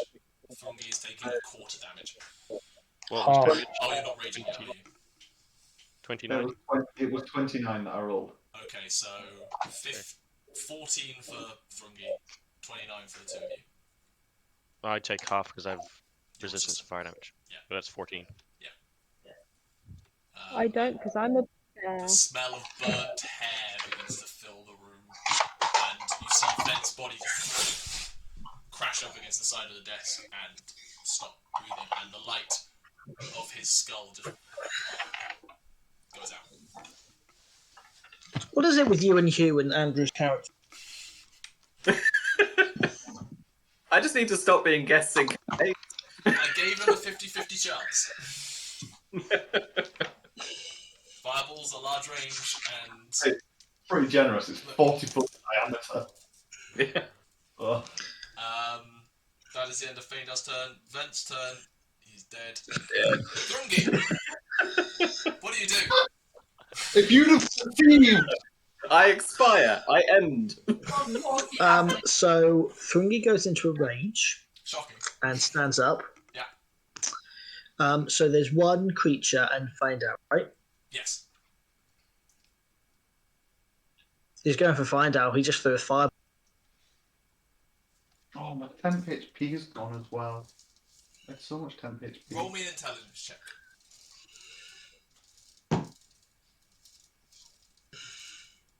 15. 15. Yeah, there's only one person in this room that can cast a fireball like that. It would be Faendal. Faendal has turned on you. Am I covered in stuff? They No. just look like me. You look No, exactly like you. The one guy who saw that happen. He's dead. Cool, yeah, I'm hitting find out. Make some attack rolls against Faendal. 21. With disadvantage. His Displacer Cloak is up. 21. Yeah, That fair is. enough. That makes sense. The second one is a 30-20.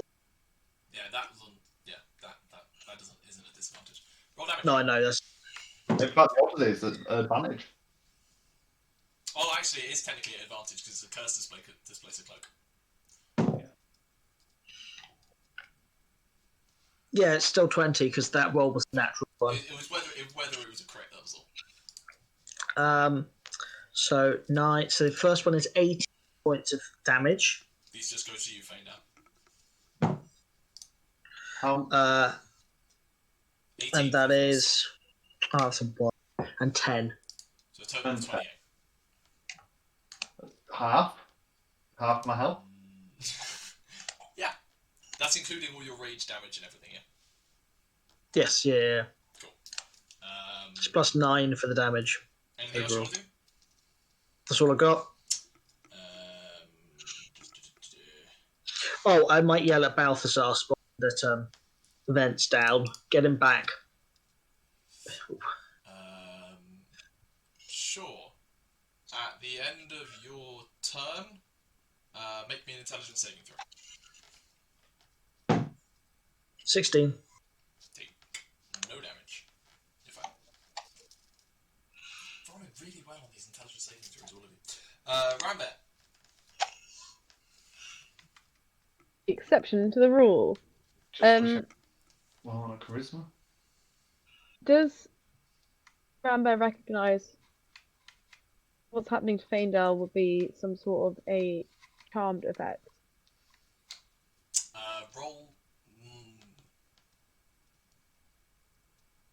Roll me an intelligence check. By the way, Faendal, you are aware of everything. Fuck. You are aware that you just fireballed your friends. Trapped in my own mind. It's a 13. 13. As far as you're aware, Faendal has turned on you. Whether that is because of demonic possession, who knows? Or a charm effect. Or a domination. Could be anything. But Faendal definitely fireballed you. I love this side of Faendal, to be honest. There's also a giant, conglomerate swarm of maggots. For the gamers among you, think of the hunters in Halo, just smaller, and how they're just a bundle of worms. That. Well, you know what they say: fight fire with fire, fight maggots with insect plague. Okay, what do I need to roll? So this is a con save, 16. That's a fail. It's a 6. Oh, it's a 20-foot radius sphere. I mean, it will start eating into Vent's corpse, if that's what you're asking. That's unfortunate. That's about it. Not much we can do about that. Yeah, it's not going to hurt anyone else. Yeah. You can strategically place it perfectly fine. Yeah, I mean, it might get Thrungi as well, I guess, if he's wailing on. Wait, sorry, who are you insect plaguing? Are you insect plaguing Faendal or the maggot, the swarm? The swarm. Yeah, okay. No, Swarm. yeah, so it won't hit Thrungi. Thrungi's trying to kill Faendal. It's gonna do like a little story about it. They'll still eat my body. That is a trend in this party of trying to kill each other. Well, Thrungi's one is if I make him unconscious, then there won't be any more fireballs. That is decent logic. Round there. Roll me some damage, please. So that is ba-ba-da-ba. Not a lot. 21 piercing damage. 21. Okay. Okay, and sorry. It remains for up to 10 minutes. Creature takes 4d10. Sorry. When the area appears, each creature in it must make a con saving throw. You take 4d10 piercing damage on a failed save, pass much blah blah blah. But you also have to make the save when it enters the spell's area for the first time or ends your turn in there. Ends its turn. Okay, I'll remember that. Ends its turn. Is that your turn? No. I will also bonus action totem. Bear totem, The spirit totem. Yeah, both bear totems coming out. How many temporary hit points for people? Ooh, it's changed now, hasn't it? What level are we? 11. So it's I think to remember 16, isn't it? it's around there, isn't it? Sorry, it's a feature. That's right. Spirit totem. 16 temporary health points. Yeah. Points. Is that for Faendal as well? Are you within 30 feet of me? It's creatures of your choosing, though, to be fair, so it's a question of whether you give it to Faendal or not. Like, how frail and old does Faendal look right now? Very. He's just had 2 chunks of axe taken out of him. I will also give it to Faendal. Oh. Add the temporary hit points on, please, Chris. Thrungi can smash him off in a half a round. How many temporary hit points was it? 16. 16. Thank you. At the end of your turn, it's going to use another legendary action to attempt to Mind Sliver.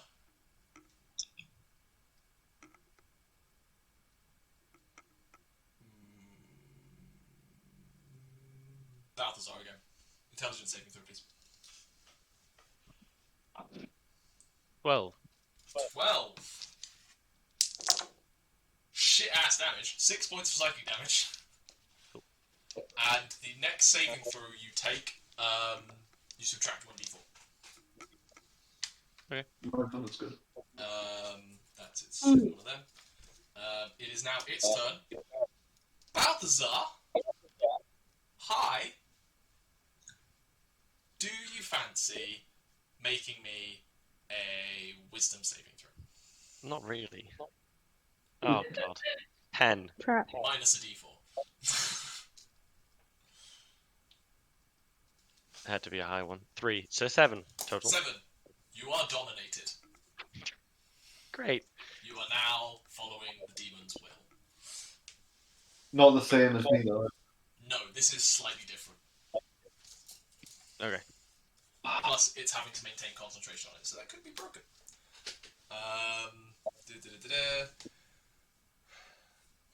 Yeah. Its initial... technically, sorry, you have advantage on the saving throw.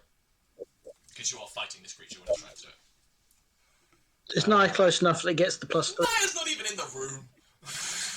I wasn't intelligence, so... Wisdom save. That was a... Rolled a 15 plus 8, 23. Minus the 3. Minus 3 is 20. You are not dominated. Yay! That didn't work. Advantage. It didn't deal any psychic damage this turn. So, that's its turn. Nyah! Roll a perception check. It's a very low DC. Should roll a 1. Getting closer and closer to community. 14. 14! 14. You are hearing the sounds of screams and battle. You can use your dash action to get to just outside the door if you wish. Okay, because maybe they're like doing something fun. Yeah. Are you in armour? I am in armour. She pretty I'm much wears her armor everywhere. It's Nyah. Fancy. This is a fancy place. I gotta keep the status. You sprint up to the sound, you rush up to the door, and you come to, as Chris put it earlier, the scene from Community. Vent is dead on the floor. Thrungi is taking an axe to Faendal. Rambear is standing in the middle, casting insects at a massive swarm of maggoty grub worm-like creatures, and half the room is on fire. And that's your turn. Balthazar. I love this game. What though? Okay, seeing as I know that Vent is deaded, Yeah, that's can a I... fairly obvious thing of dead, not just unconscious. Yeah, can I try and pull him out of that inkset plague cloud and cast Revivify? And you just get the tinderbox and just go. Okay, I need you to roll me a dice. It was Puts a stick in the middle of my skull and just. And I need to find my rules.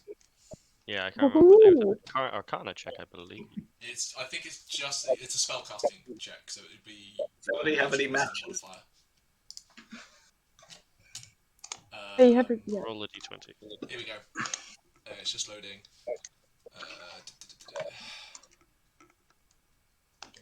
Oh no, wait, sorry. Revivify doesn't require because it is not longer than an action to cast. Oh, cool. Just happens. You burn up that diamond, and by some weird, nonsensical logic, as the water of your diamond crumbles into water, it reignites his fire. Because fuck this shit. Just have it that it turns to steam as it gets close to vents, and then it turns into fire. It's water that suddenly, and then what's left of the water turns to steam, and then yeah. Cool. Let's go to legendary actions, mate. Balthazar. Gets up, Mind Sliver dead. He's still got a bonus action. He can heal him. Yeah, no, he can't because he's cast a spell. Is a spell. Shockingly. I didn't know if you'd still let him cast a level 1 action or something like that, Balthazar. Nah, I shouldn't need to. Okay. Okay. At the end of your turn, it is going to use a legendary action to smack you in the ass. Yeah. That is a 13 on the die plus 7. 20. Are you being confident? Hits. Make me an intelligence saving throw, please. 11. You take 5 points of bludgeoning damage. I like the idea of Balthazar turning around and being like, I don't 18 points of psychic damage. Jesus. Okay. Rolled high. Turning around going, I don't need to dodge, instantly gets whacked. Nearly collapse on top of them. That's one of its legendary actions. Faendal, what can I get you to do? I've got a lot of scary stuff. Luckily, I've used up my most scary stuff. Yeah, but you're now in combat with me. You can't use mental prison. Theoretically, that is a good point. You are in combat, which means any ranged attack rolls will be at disadvantage. Theoretically, there are a lot of things that you could do to get him out of combat. Or one to make me more combat viable. Bryn, please roll me a wisdom saving throw.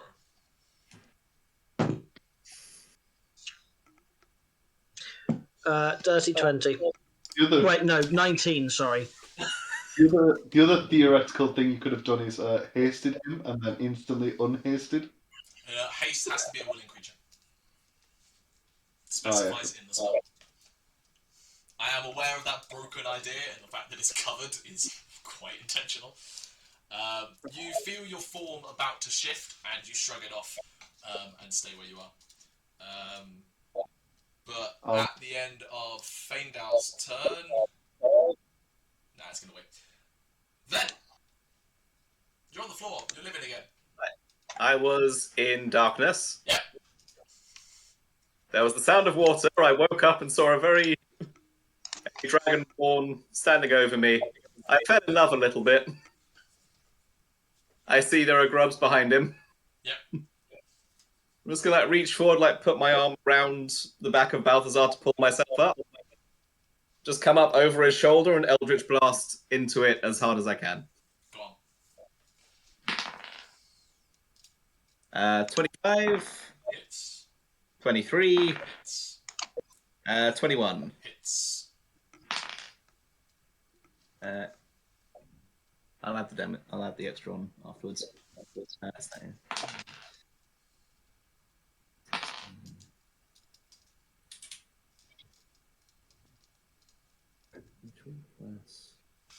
Is 42 points of damage overall. 4 of that being being fire damage. The rest being force. This thing is nearly blasted into smithereens, and there's just this small few hanging together, chittering away. I will put my other arm around Balthazar.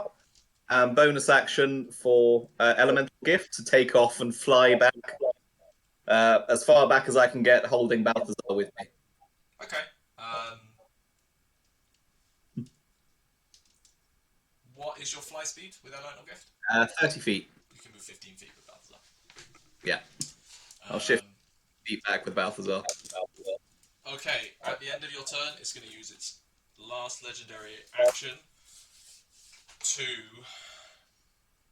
choose a point roughly between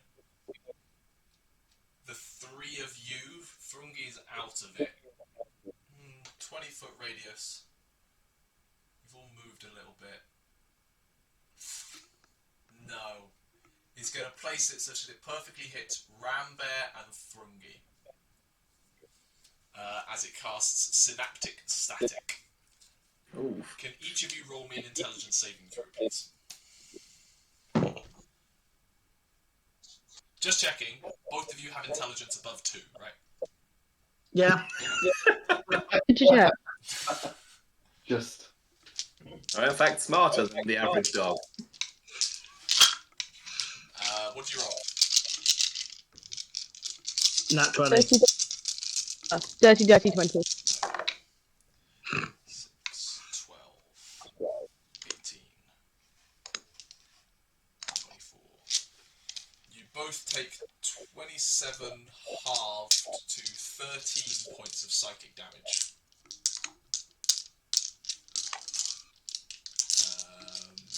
And that is it. Is Insect Blade concentration? Concentration check.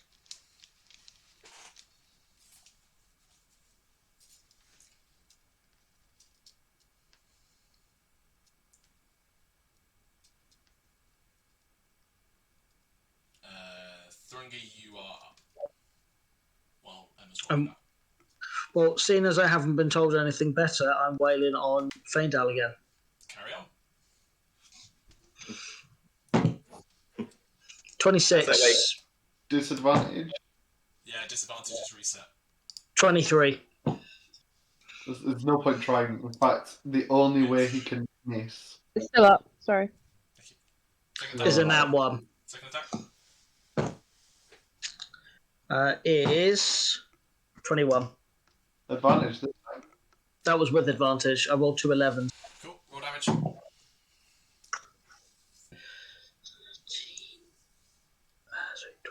30.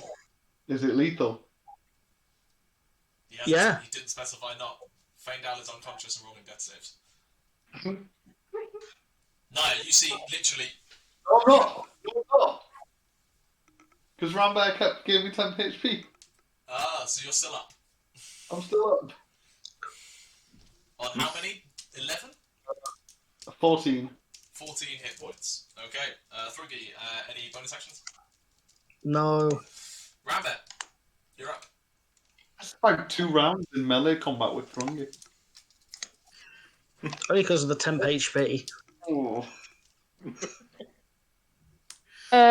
Did the ball of insects leave my ball of insects? Yes, it then uses its movement to move out. Okay, well, screw that. I can't move it. It's a terrible spell. That's why I don't use it. Combine it with something like Entangle, it might work. Or Plant Growth. Yeah. Oh wait, shit. No, maybe it does. Or I just do it with you and pull them back in every time. It does count as difficult terrain, to be fair. Then it would move down. Oh, I mean, I don't remember it. I don't know What do you want to do? in the future. I think I'm sort of tired of these horrible, nasty little beasties. And so it's a blight o'clock. We're gonna literally overkill, please. Constitution. What does the Faendal say?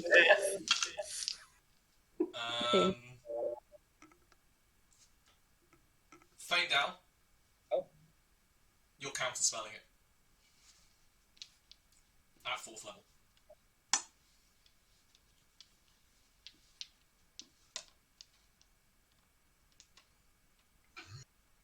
Blight doesn't happen. Sorry, You go to that cast doesn't happen. and you just see Faendal reach out a hand and shut it down.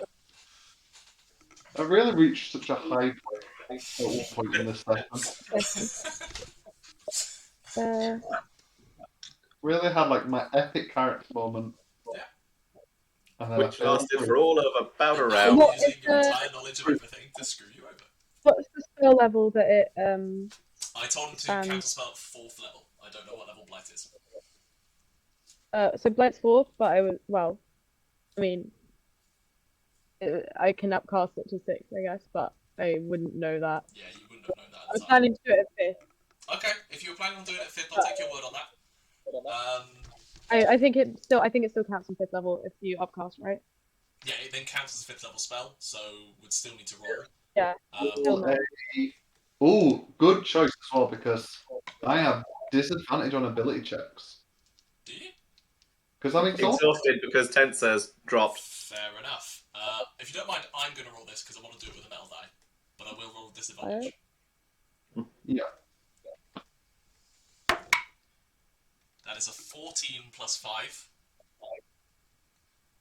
5. Yeah, that would do it. Yeah. Yeah, that. The next one was higher. Light is counterspelled. That's fair. But we'll lose. I still use the spell drop. Hold on. Yeah, Rambear's gonna sort of like squawk a little bit. I'm not a huge fan of that. End of your turn? Yeah. It is now its turn again. It regains some hit points because it did do psychic damage, but not a lot. And it doesn't have a lot it can do at this point. Out of annoyance, it is going to...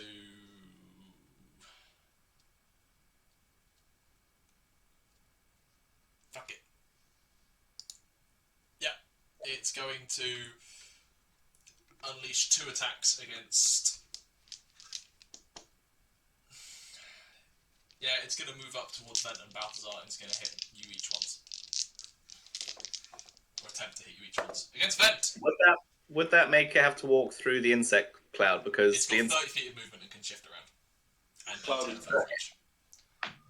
When I cast another spell, it's insect cloud was concentration. No, but light isn't concentration. Yeah, so the concentration would stay up. I thought maybe your constitution, No, but that is concentration. fair enough. It's intelligent When enough to It know was that in you the attempt spell. to cast Blight at it, so it's going to come after Rambear instead, because Rambear would get Oh. move towards. So the first one is a 22 to hit, and the second one that wasn't what I meant to happen at all. is a 14 to hit Rambear. 14 does not hit, 22 does. Okay, make me an intelligence save, please. You take 7 points of bludgeoning.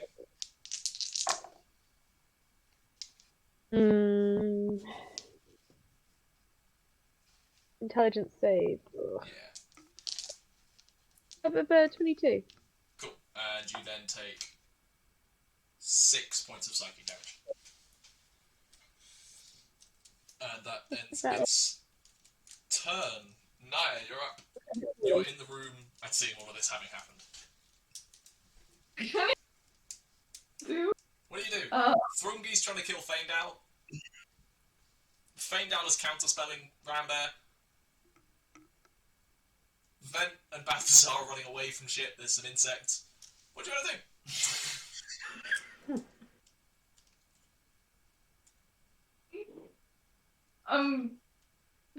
do? What even can you do? Who looks the more...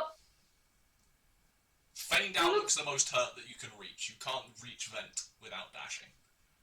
Faendal looks really hurt, and Thrungi's attacking Faendal, and Thrungi has a reputation for, going crazy and attacking people. What do you do, Nyah? But, okay, I quickly... What spells do you have? Rambear also looks pretty freaking hurt, I will add. I will tell you that if you Unwell. You can upcast command to affect more than one person. Ooh, can I? Yeah. Okay. You could cast a level 3 command. And then how many people would that do? 3 people. Okay, I'm gonna do that. So I'm gonna cast command at third person. Okay. And I'm going to target Thrungi, because he's doing the axe thing. Who else is moving currently doing weird shit? Faendal was counterspelling Rambear. Vent and Yeah. Balthazar across the room, kind of holding on to each other. They're just cowering in the corner. Let's be honest, I'm holding on to Balthazar more than anything. There is a blob monster as There well. is also a blob monster. Okay, I'm gonna cast it on Thrungi, Faendal, and Rambear. Okay. Rambear and Thrungi both roll me wisdom saving throws. Faendal doesn't affect you. Doesn't affect me. This creature is immune to charm. Command I'm is a charm just effect. shouting out, Is it charm? stop! Command is a charm effect. I'm sure It doesn't say. It doesn't say immune. It doesn't say charm effect. Is it not? Nope. It doesn't even say in the description immune to charm means immune to it. Fair enough. It has no effect on undead if it doesn't understand the language or if your command is harmful to it. Fair enough. In that case, it's a weird one.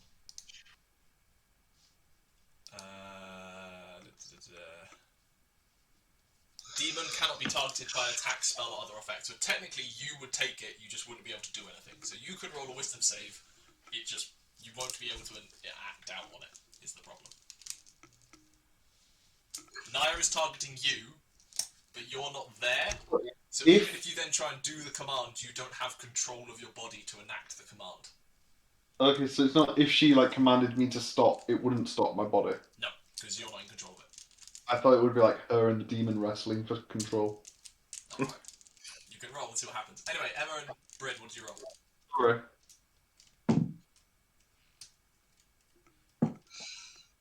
3. Saved anyway. 25. 25. Wait. Thrungi, you are commanded to. Was it stop? 22, sorry. No, she didn't say anything. I was just being like. I shouted stop. Okay, Thrungi, on your turn, you have to stop. You can say that as you will. Yeah. But Stop. It's a fairly obvious. Okay. No. I know what Thrungi would see it as coming from Nyah, so I'm fine. Okay. I've got a plan. Balthazar.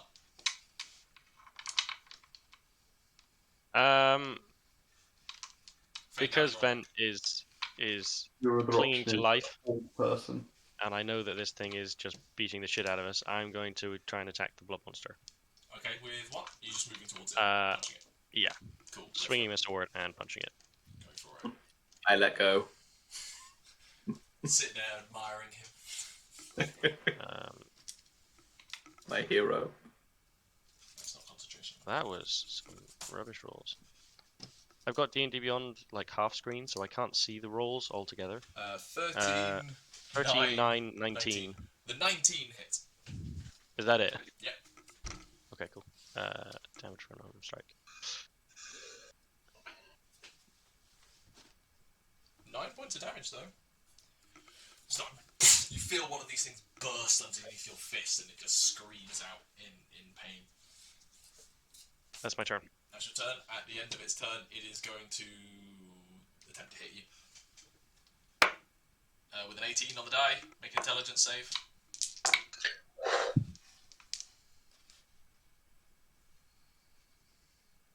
Steven?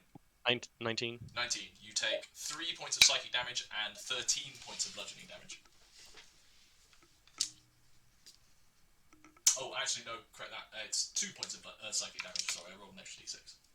You halved it anyway, so. That's that. Faendal, on your turn.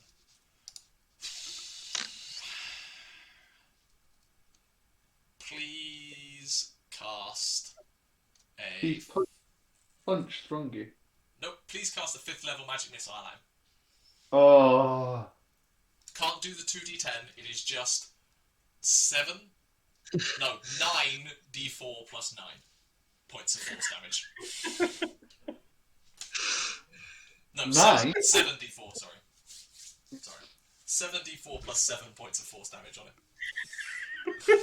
Just point blank. That's not what Andrew's laughing at. It was 1, 2, 3, 4 ones, so Jesus. 22 altogether. 22 points of force damage, Brute. No, All right. Almost like you don't want to heal him, Chris. No, I mean, to protect myself, I would have telekinesis him. I'm just running on like quick ideas here. That's all. Yeah. Um, The monster doesn't know my spell list properly. no, not exactly. Yeah, that's it. Then your turn. Thrungi, you're on deck. Right. Well, Faendal's just shotgunned Thrungi. Actually, at the end of Faendal's turn, it's going to use its second legendary action to cast Tasha's Mind Whip at Balthazar because he's trying to hurt him. Balthazar, make an intelligence save. 20. 20. You take 9 points of psychic damage, halved to 4, and no other effects. Where's Vent? Vent, what are you doing? He literally lying down dead. I will fly about 20 feet upwards, sort of halfway between the two of them. Yep. So halfway between sort of where Faendal is and where the blob thing is. Mm-hmm. I'm going to pump 2 Eldritch Blasts into Faendal and 1 into the one thing. Okay, cool. 2 on Faendal. So, is the Cloak of Displacement on at the moment? Yes. Yes, because it just reset. Yeah. It's not anymore, that's a 21. With You now have disadvantage. advantage on the second attack. Natural 20 on the second. Faendal is going unconscious. Oh, yeah. I'll roll Faendal Actually, quick. roll the first one first. Okay. So the normal damage first. One is 13 points of force damage. Okay, he doesn't take any death saves from the second attack. He just goes unconscious. And he gets yanked 10 feet into the air. At which point you see, as he falls unconscious, a swarm of these worm things just apparates next to him. Okay, can I put my second attack onto that one then? No, you already declared your attack on the other one. Okay. Which is still there. It's still a smaller one. Alright. We'll hit the other one. That's a 21. Yep, and your damage is enough to just scatter it into oblivion as it just bursts in abyssal goo across the floor. And that one is gone. And I look around for my staff because I dropped that when I died. Yep. Thrungi. Faendal just So- died. You've also been told to stop. Yes, but Thrungi heard that from Nyah as stop attacking Faendal because he's attacking an ally. That is a stretch. The word is How? stop. The command doesn't offer By suggestion. that logic, Stop. stop means stop doing absolutely everything. You cannot do anything. You must just freeze in place and not breathe. Welcome to the Come- command spell. Fine, then he Command- stops breathing. He stops doing everything. Bryn, I'm not having you take this extra. This is what I would do if someone issued stop to a creature. They would stop. They wouldn't just stop attacking one creature. They would stop. Fine, then he stops and falls to the floor. He stops, full stop. I'm on his side a little bit in that like stop isn't stun. I'm not saying it's I'm not saying- saying it's stun. I'm just saying the concept of it being stop attacking Faendal is a stretch for a single issue command. Oh no, it does say halt would be target doesn't move and takes no actions. And It's that's essentially a essentially synonym of stop. Right, then he literally just stops in place and drops his... Okay. And rage fades. Yeah. No, it doesn't, because you took damage from Faendal. No? Yeah, you suffered an attack. Yeah, but it stops at the end of my turn. I took that my turn, so rage will now fade. no, No. no. No, it stops at the end. If there's been a round where you have In your next turn, attack, if you don't take damage, then it'll stop. Fine. Rage is still up. haven't attacked a hostile creature since your last turn or taken damage since then. You have taken damage since your last turn. Fine. Rambear. We try again. We try and blight the other freaking swarm. There's nothing Did to do to Rambear spell also this fail time. the wisdom save? No, there isn't. No, Rambear succeeded her wisdom save. Stay unconscious. But I don't think it'll be a 5th level. I think I'm out of 5th level spots. Spell spots. Constitution save on its part. 6, but no, it will be a 4th level. Its Constitution is 16. I don't know whether that succeeds or not. It's yeah, the save is 16, so Okay, it so it succeeds. saves, so it takes half damage. Should be good. So many ones. 15. 15, which is halved to 7. No, 15 is already half. Sorry. Okay, thank you. 30. You just see part of it like wither away from necrotic damage and fall apart. It is now its turn. It is running out of things to do, but it can now do that because it's the only one there. It has dealt psychic damage, so it regains that many hit points. It is going to Memory Blast. Thrungi. Faendal is unconscious, so will automatically suffer a death saving throw. Nyah and Rambear, I need you to roll intelligence saving throws. Just the one. Thrungi, you're within 10 feet of Nyah at this point, I think. Just the one death save, or Just the one. It's not a melee attack. It is just damage. I'm so confused about the situation that I rolled a nat 1. So this is gonna be great. Bryn, what did you roll? I failed. I rolled under a 10. 27, 31. Emma? All die. no, we're coming to the end now. Still waiting for 21. 21. Yeah. Thrungi and Nyah take 31 points of psychic damage and are considered poisoned. Basically, your mind, you've lost parts of your memory and abilities and stuff like that are happening to you. Emma takes 15 and is not poisoned. It's disadvantage on a lot of stuff. It's disadvantage on ability checks and attacks, I think. Do I not get a save against that being resistant to poison? It's not actual poison, I'm just using the poison condition to categorise what is going on. If you use it, then it's Okay, fine. And at the end of each of your turns, you can attempt a save to overcome it. That is its turn. It's just going to stay there. Nyah, your turn. Balthazar, Okay, now that I've reacted quickly because things were going weird. Do I actually now? I'm gonna like look around the room and I see the worm. There is right? a creepy pile of worms that just unleashed a psychic bomb that hit you hard. Assume that they're the ones causing everything, so I'm just gonna go attack them. Roll me some attacks. Do I get disadvantage now to attack? Yes, you're at disadvantage to attack because of poisoned. Yay. Okay.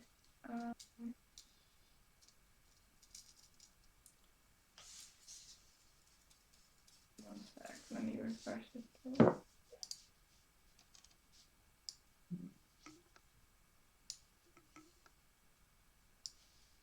My D&D Beyond doesn't have any attacks. What? No, what? Have you got your weapons equipped? I should do? No, you don't. Equip your weapons. Why do I? Occasionally it's a bit of a dick. You must have equipped them at some point. Unequip them at some point. Okay, I'll just quickly equip Wayfinder if that's what I'm using. Okay, so that's either a 12 or can it get worse? No. A 12 to hit. First attack misses. Second attack? It is either... Never mind, it's a nat 1. This second one almost comes into Thrungi, who was stopped from your command when he suddenly, like, that psychic damage hits him and he wakes up and just quickly ducks beneath the blade before taking damage and just gives you an evil fucking look. Balthazar. I'm just gonna keep stabbing it. You run And up to it. punching. There's just a swarm of things piling on it. Go for it. Do I have Any advantage or disadvantage before I roll these? I'd say you could probably flank with Nyah and gain advantage. Oh, sweet. Faendal, you're on deck for death saves. Yes, heck. So, first attack 23 to hit. Hits. That's 10 damage and 3 cold damage. 10 and 3. It's gonna be fun when Faendal dies. Second attack misses. Got his memories back for like 10 minutes. Third attack misses. And fourth attack misses. Jeez. Oh, not rolling good. That was poor. Yeah, unlucky man. That's 2 out of 8 attacks that I've hit. Yeah. Faendal, that's saving throw, please. Vent, you're up next. Thrungi, you're on deck after that. And can go ham. Oh, I got scared then. I mean, it's still bad, but That's one. I failed. That's 2 failures for Faendal right now. I really thought it was a 1. Vent, you're up. Eldritch Blast down onto the thing. Roll. 19. Hits. 28. Hits. And 24. Hits. Okay, well, my base damage for this will be 19. For all 3 combined. For all 3 combined. Okay. Carry on. I roll the dice. Roll the dice.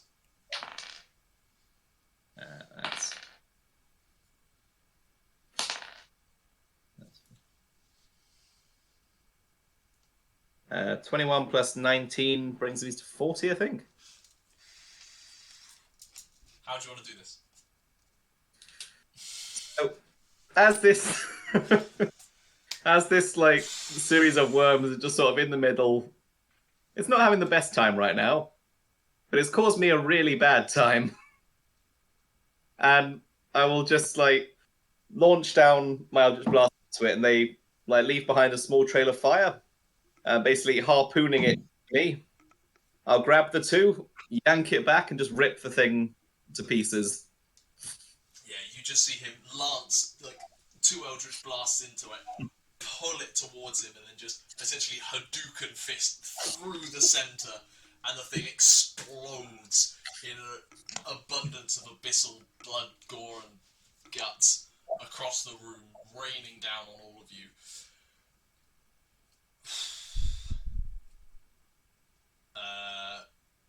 Because it's important, we'll stay in initiative order for 1 more round, but it's free. What do Thrungi, Rambear, Nyah, and Balthazar want to do? Thrungi punches Nyah in the face. Okay. I'm going to say she doesn't see it coming because I can't be asked to roll for this. So how much damage do you do considering you are still raging? I know, it's a reckless attack, which means it's a straight roll. No, I'm just still saying, poisoned. I'm just saying. We're just assuming you punch her in the face. It's how much damage that is. It is 18 points of damage because I rolled in that 20. That doesn't. You can't do that much damage on a punch. I can. I do 6 normally, plus because I'm raging. Okay, the only number that doubles on a crit is the 1. Yeah. Okay, so, yeah, no, you're right. So it's 15. Theoretically, even not that. It's just dice rolls. Yeah, crit on the 1 does make sense, but it is 2 plus your strength, which is 5. So 7. No, D&D Beyond says my unarmed strike is 6 damage. Yes, 1 plus 5. Yeah. That becomes 2 plus 5 for 7. Plus your rage damage. Plus 3. So fine. Now you take 10 points of damage as Thrungi beats you in the face. Hard enough to as hard as he possibly can, and says, "Don't ever tell me to fucking stop in the middle of a fucking fight again," and then storms out. You know what? No, I'm storming out. I know what the fuck is going on. They're just storming out together down the stairs. I'm leaving. Nyah misty steps to get ahead of him, and it's Yeah, I'm a step ahead of They're him. just not having a race to storm off the furthest. They're just storming off in the same direction. Okay, Rambear and Balthazar, what are you Faendal's doing? dying. I'm casting Faendal's healing word on dying, Faendal. people. Thank you. There we go. Before it gets a step further. Rambear, Doesn't is really there anything matter you want to do? which one I Well, use. the 2 tanks are storming Yeah, off. I'm just thinking, I'd like to get it before they both 6 hit storm points. off. Faendal. 10 or 6. Okay, 6. what are you doing, Rambear? But you're up. I'd like to mass wounds everybody in the room if we're within 30 feet. I'd say you Maybe. could just about pull that off before Thrungi and Nyah do this storming off the bat. I would have failed that last death save as well, so... Nearly got a different person to die. Just don't have a. Well, you did get a person to die. Everyone gets 22 points hit points. Everyone cures 22. Yeah, just. I drop from the sky and bury my dagger in the middle of Faendal's chest and shout, "Don't you ever fucking kill me again!" As you all stand there watching the dwarf storm How many off- points was it? 22. They do. Nyah similarly stormed off in a slightly more confused manner, misty stepping as part of it, just disappearing in a cloud of spider silk mist. You look around Faendal's room, but you had made a concerted effort over the last couple of days to clean and tidy, and is now once again an absolute mess.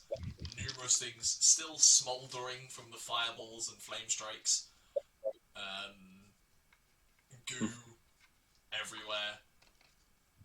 But hey, Faendal has his memories back. Not that anyone else knows. Not that anyone else knows, and I think there is where we will end.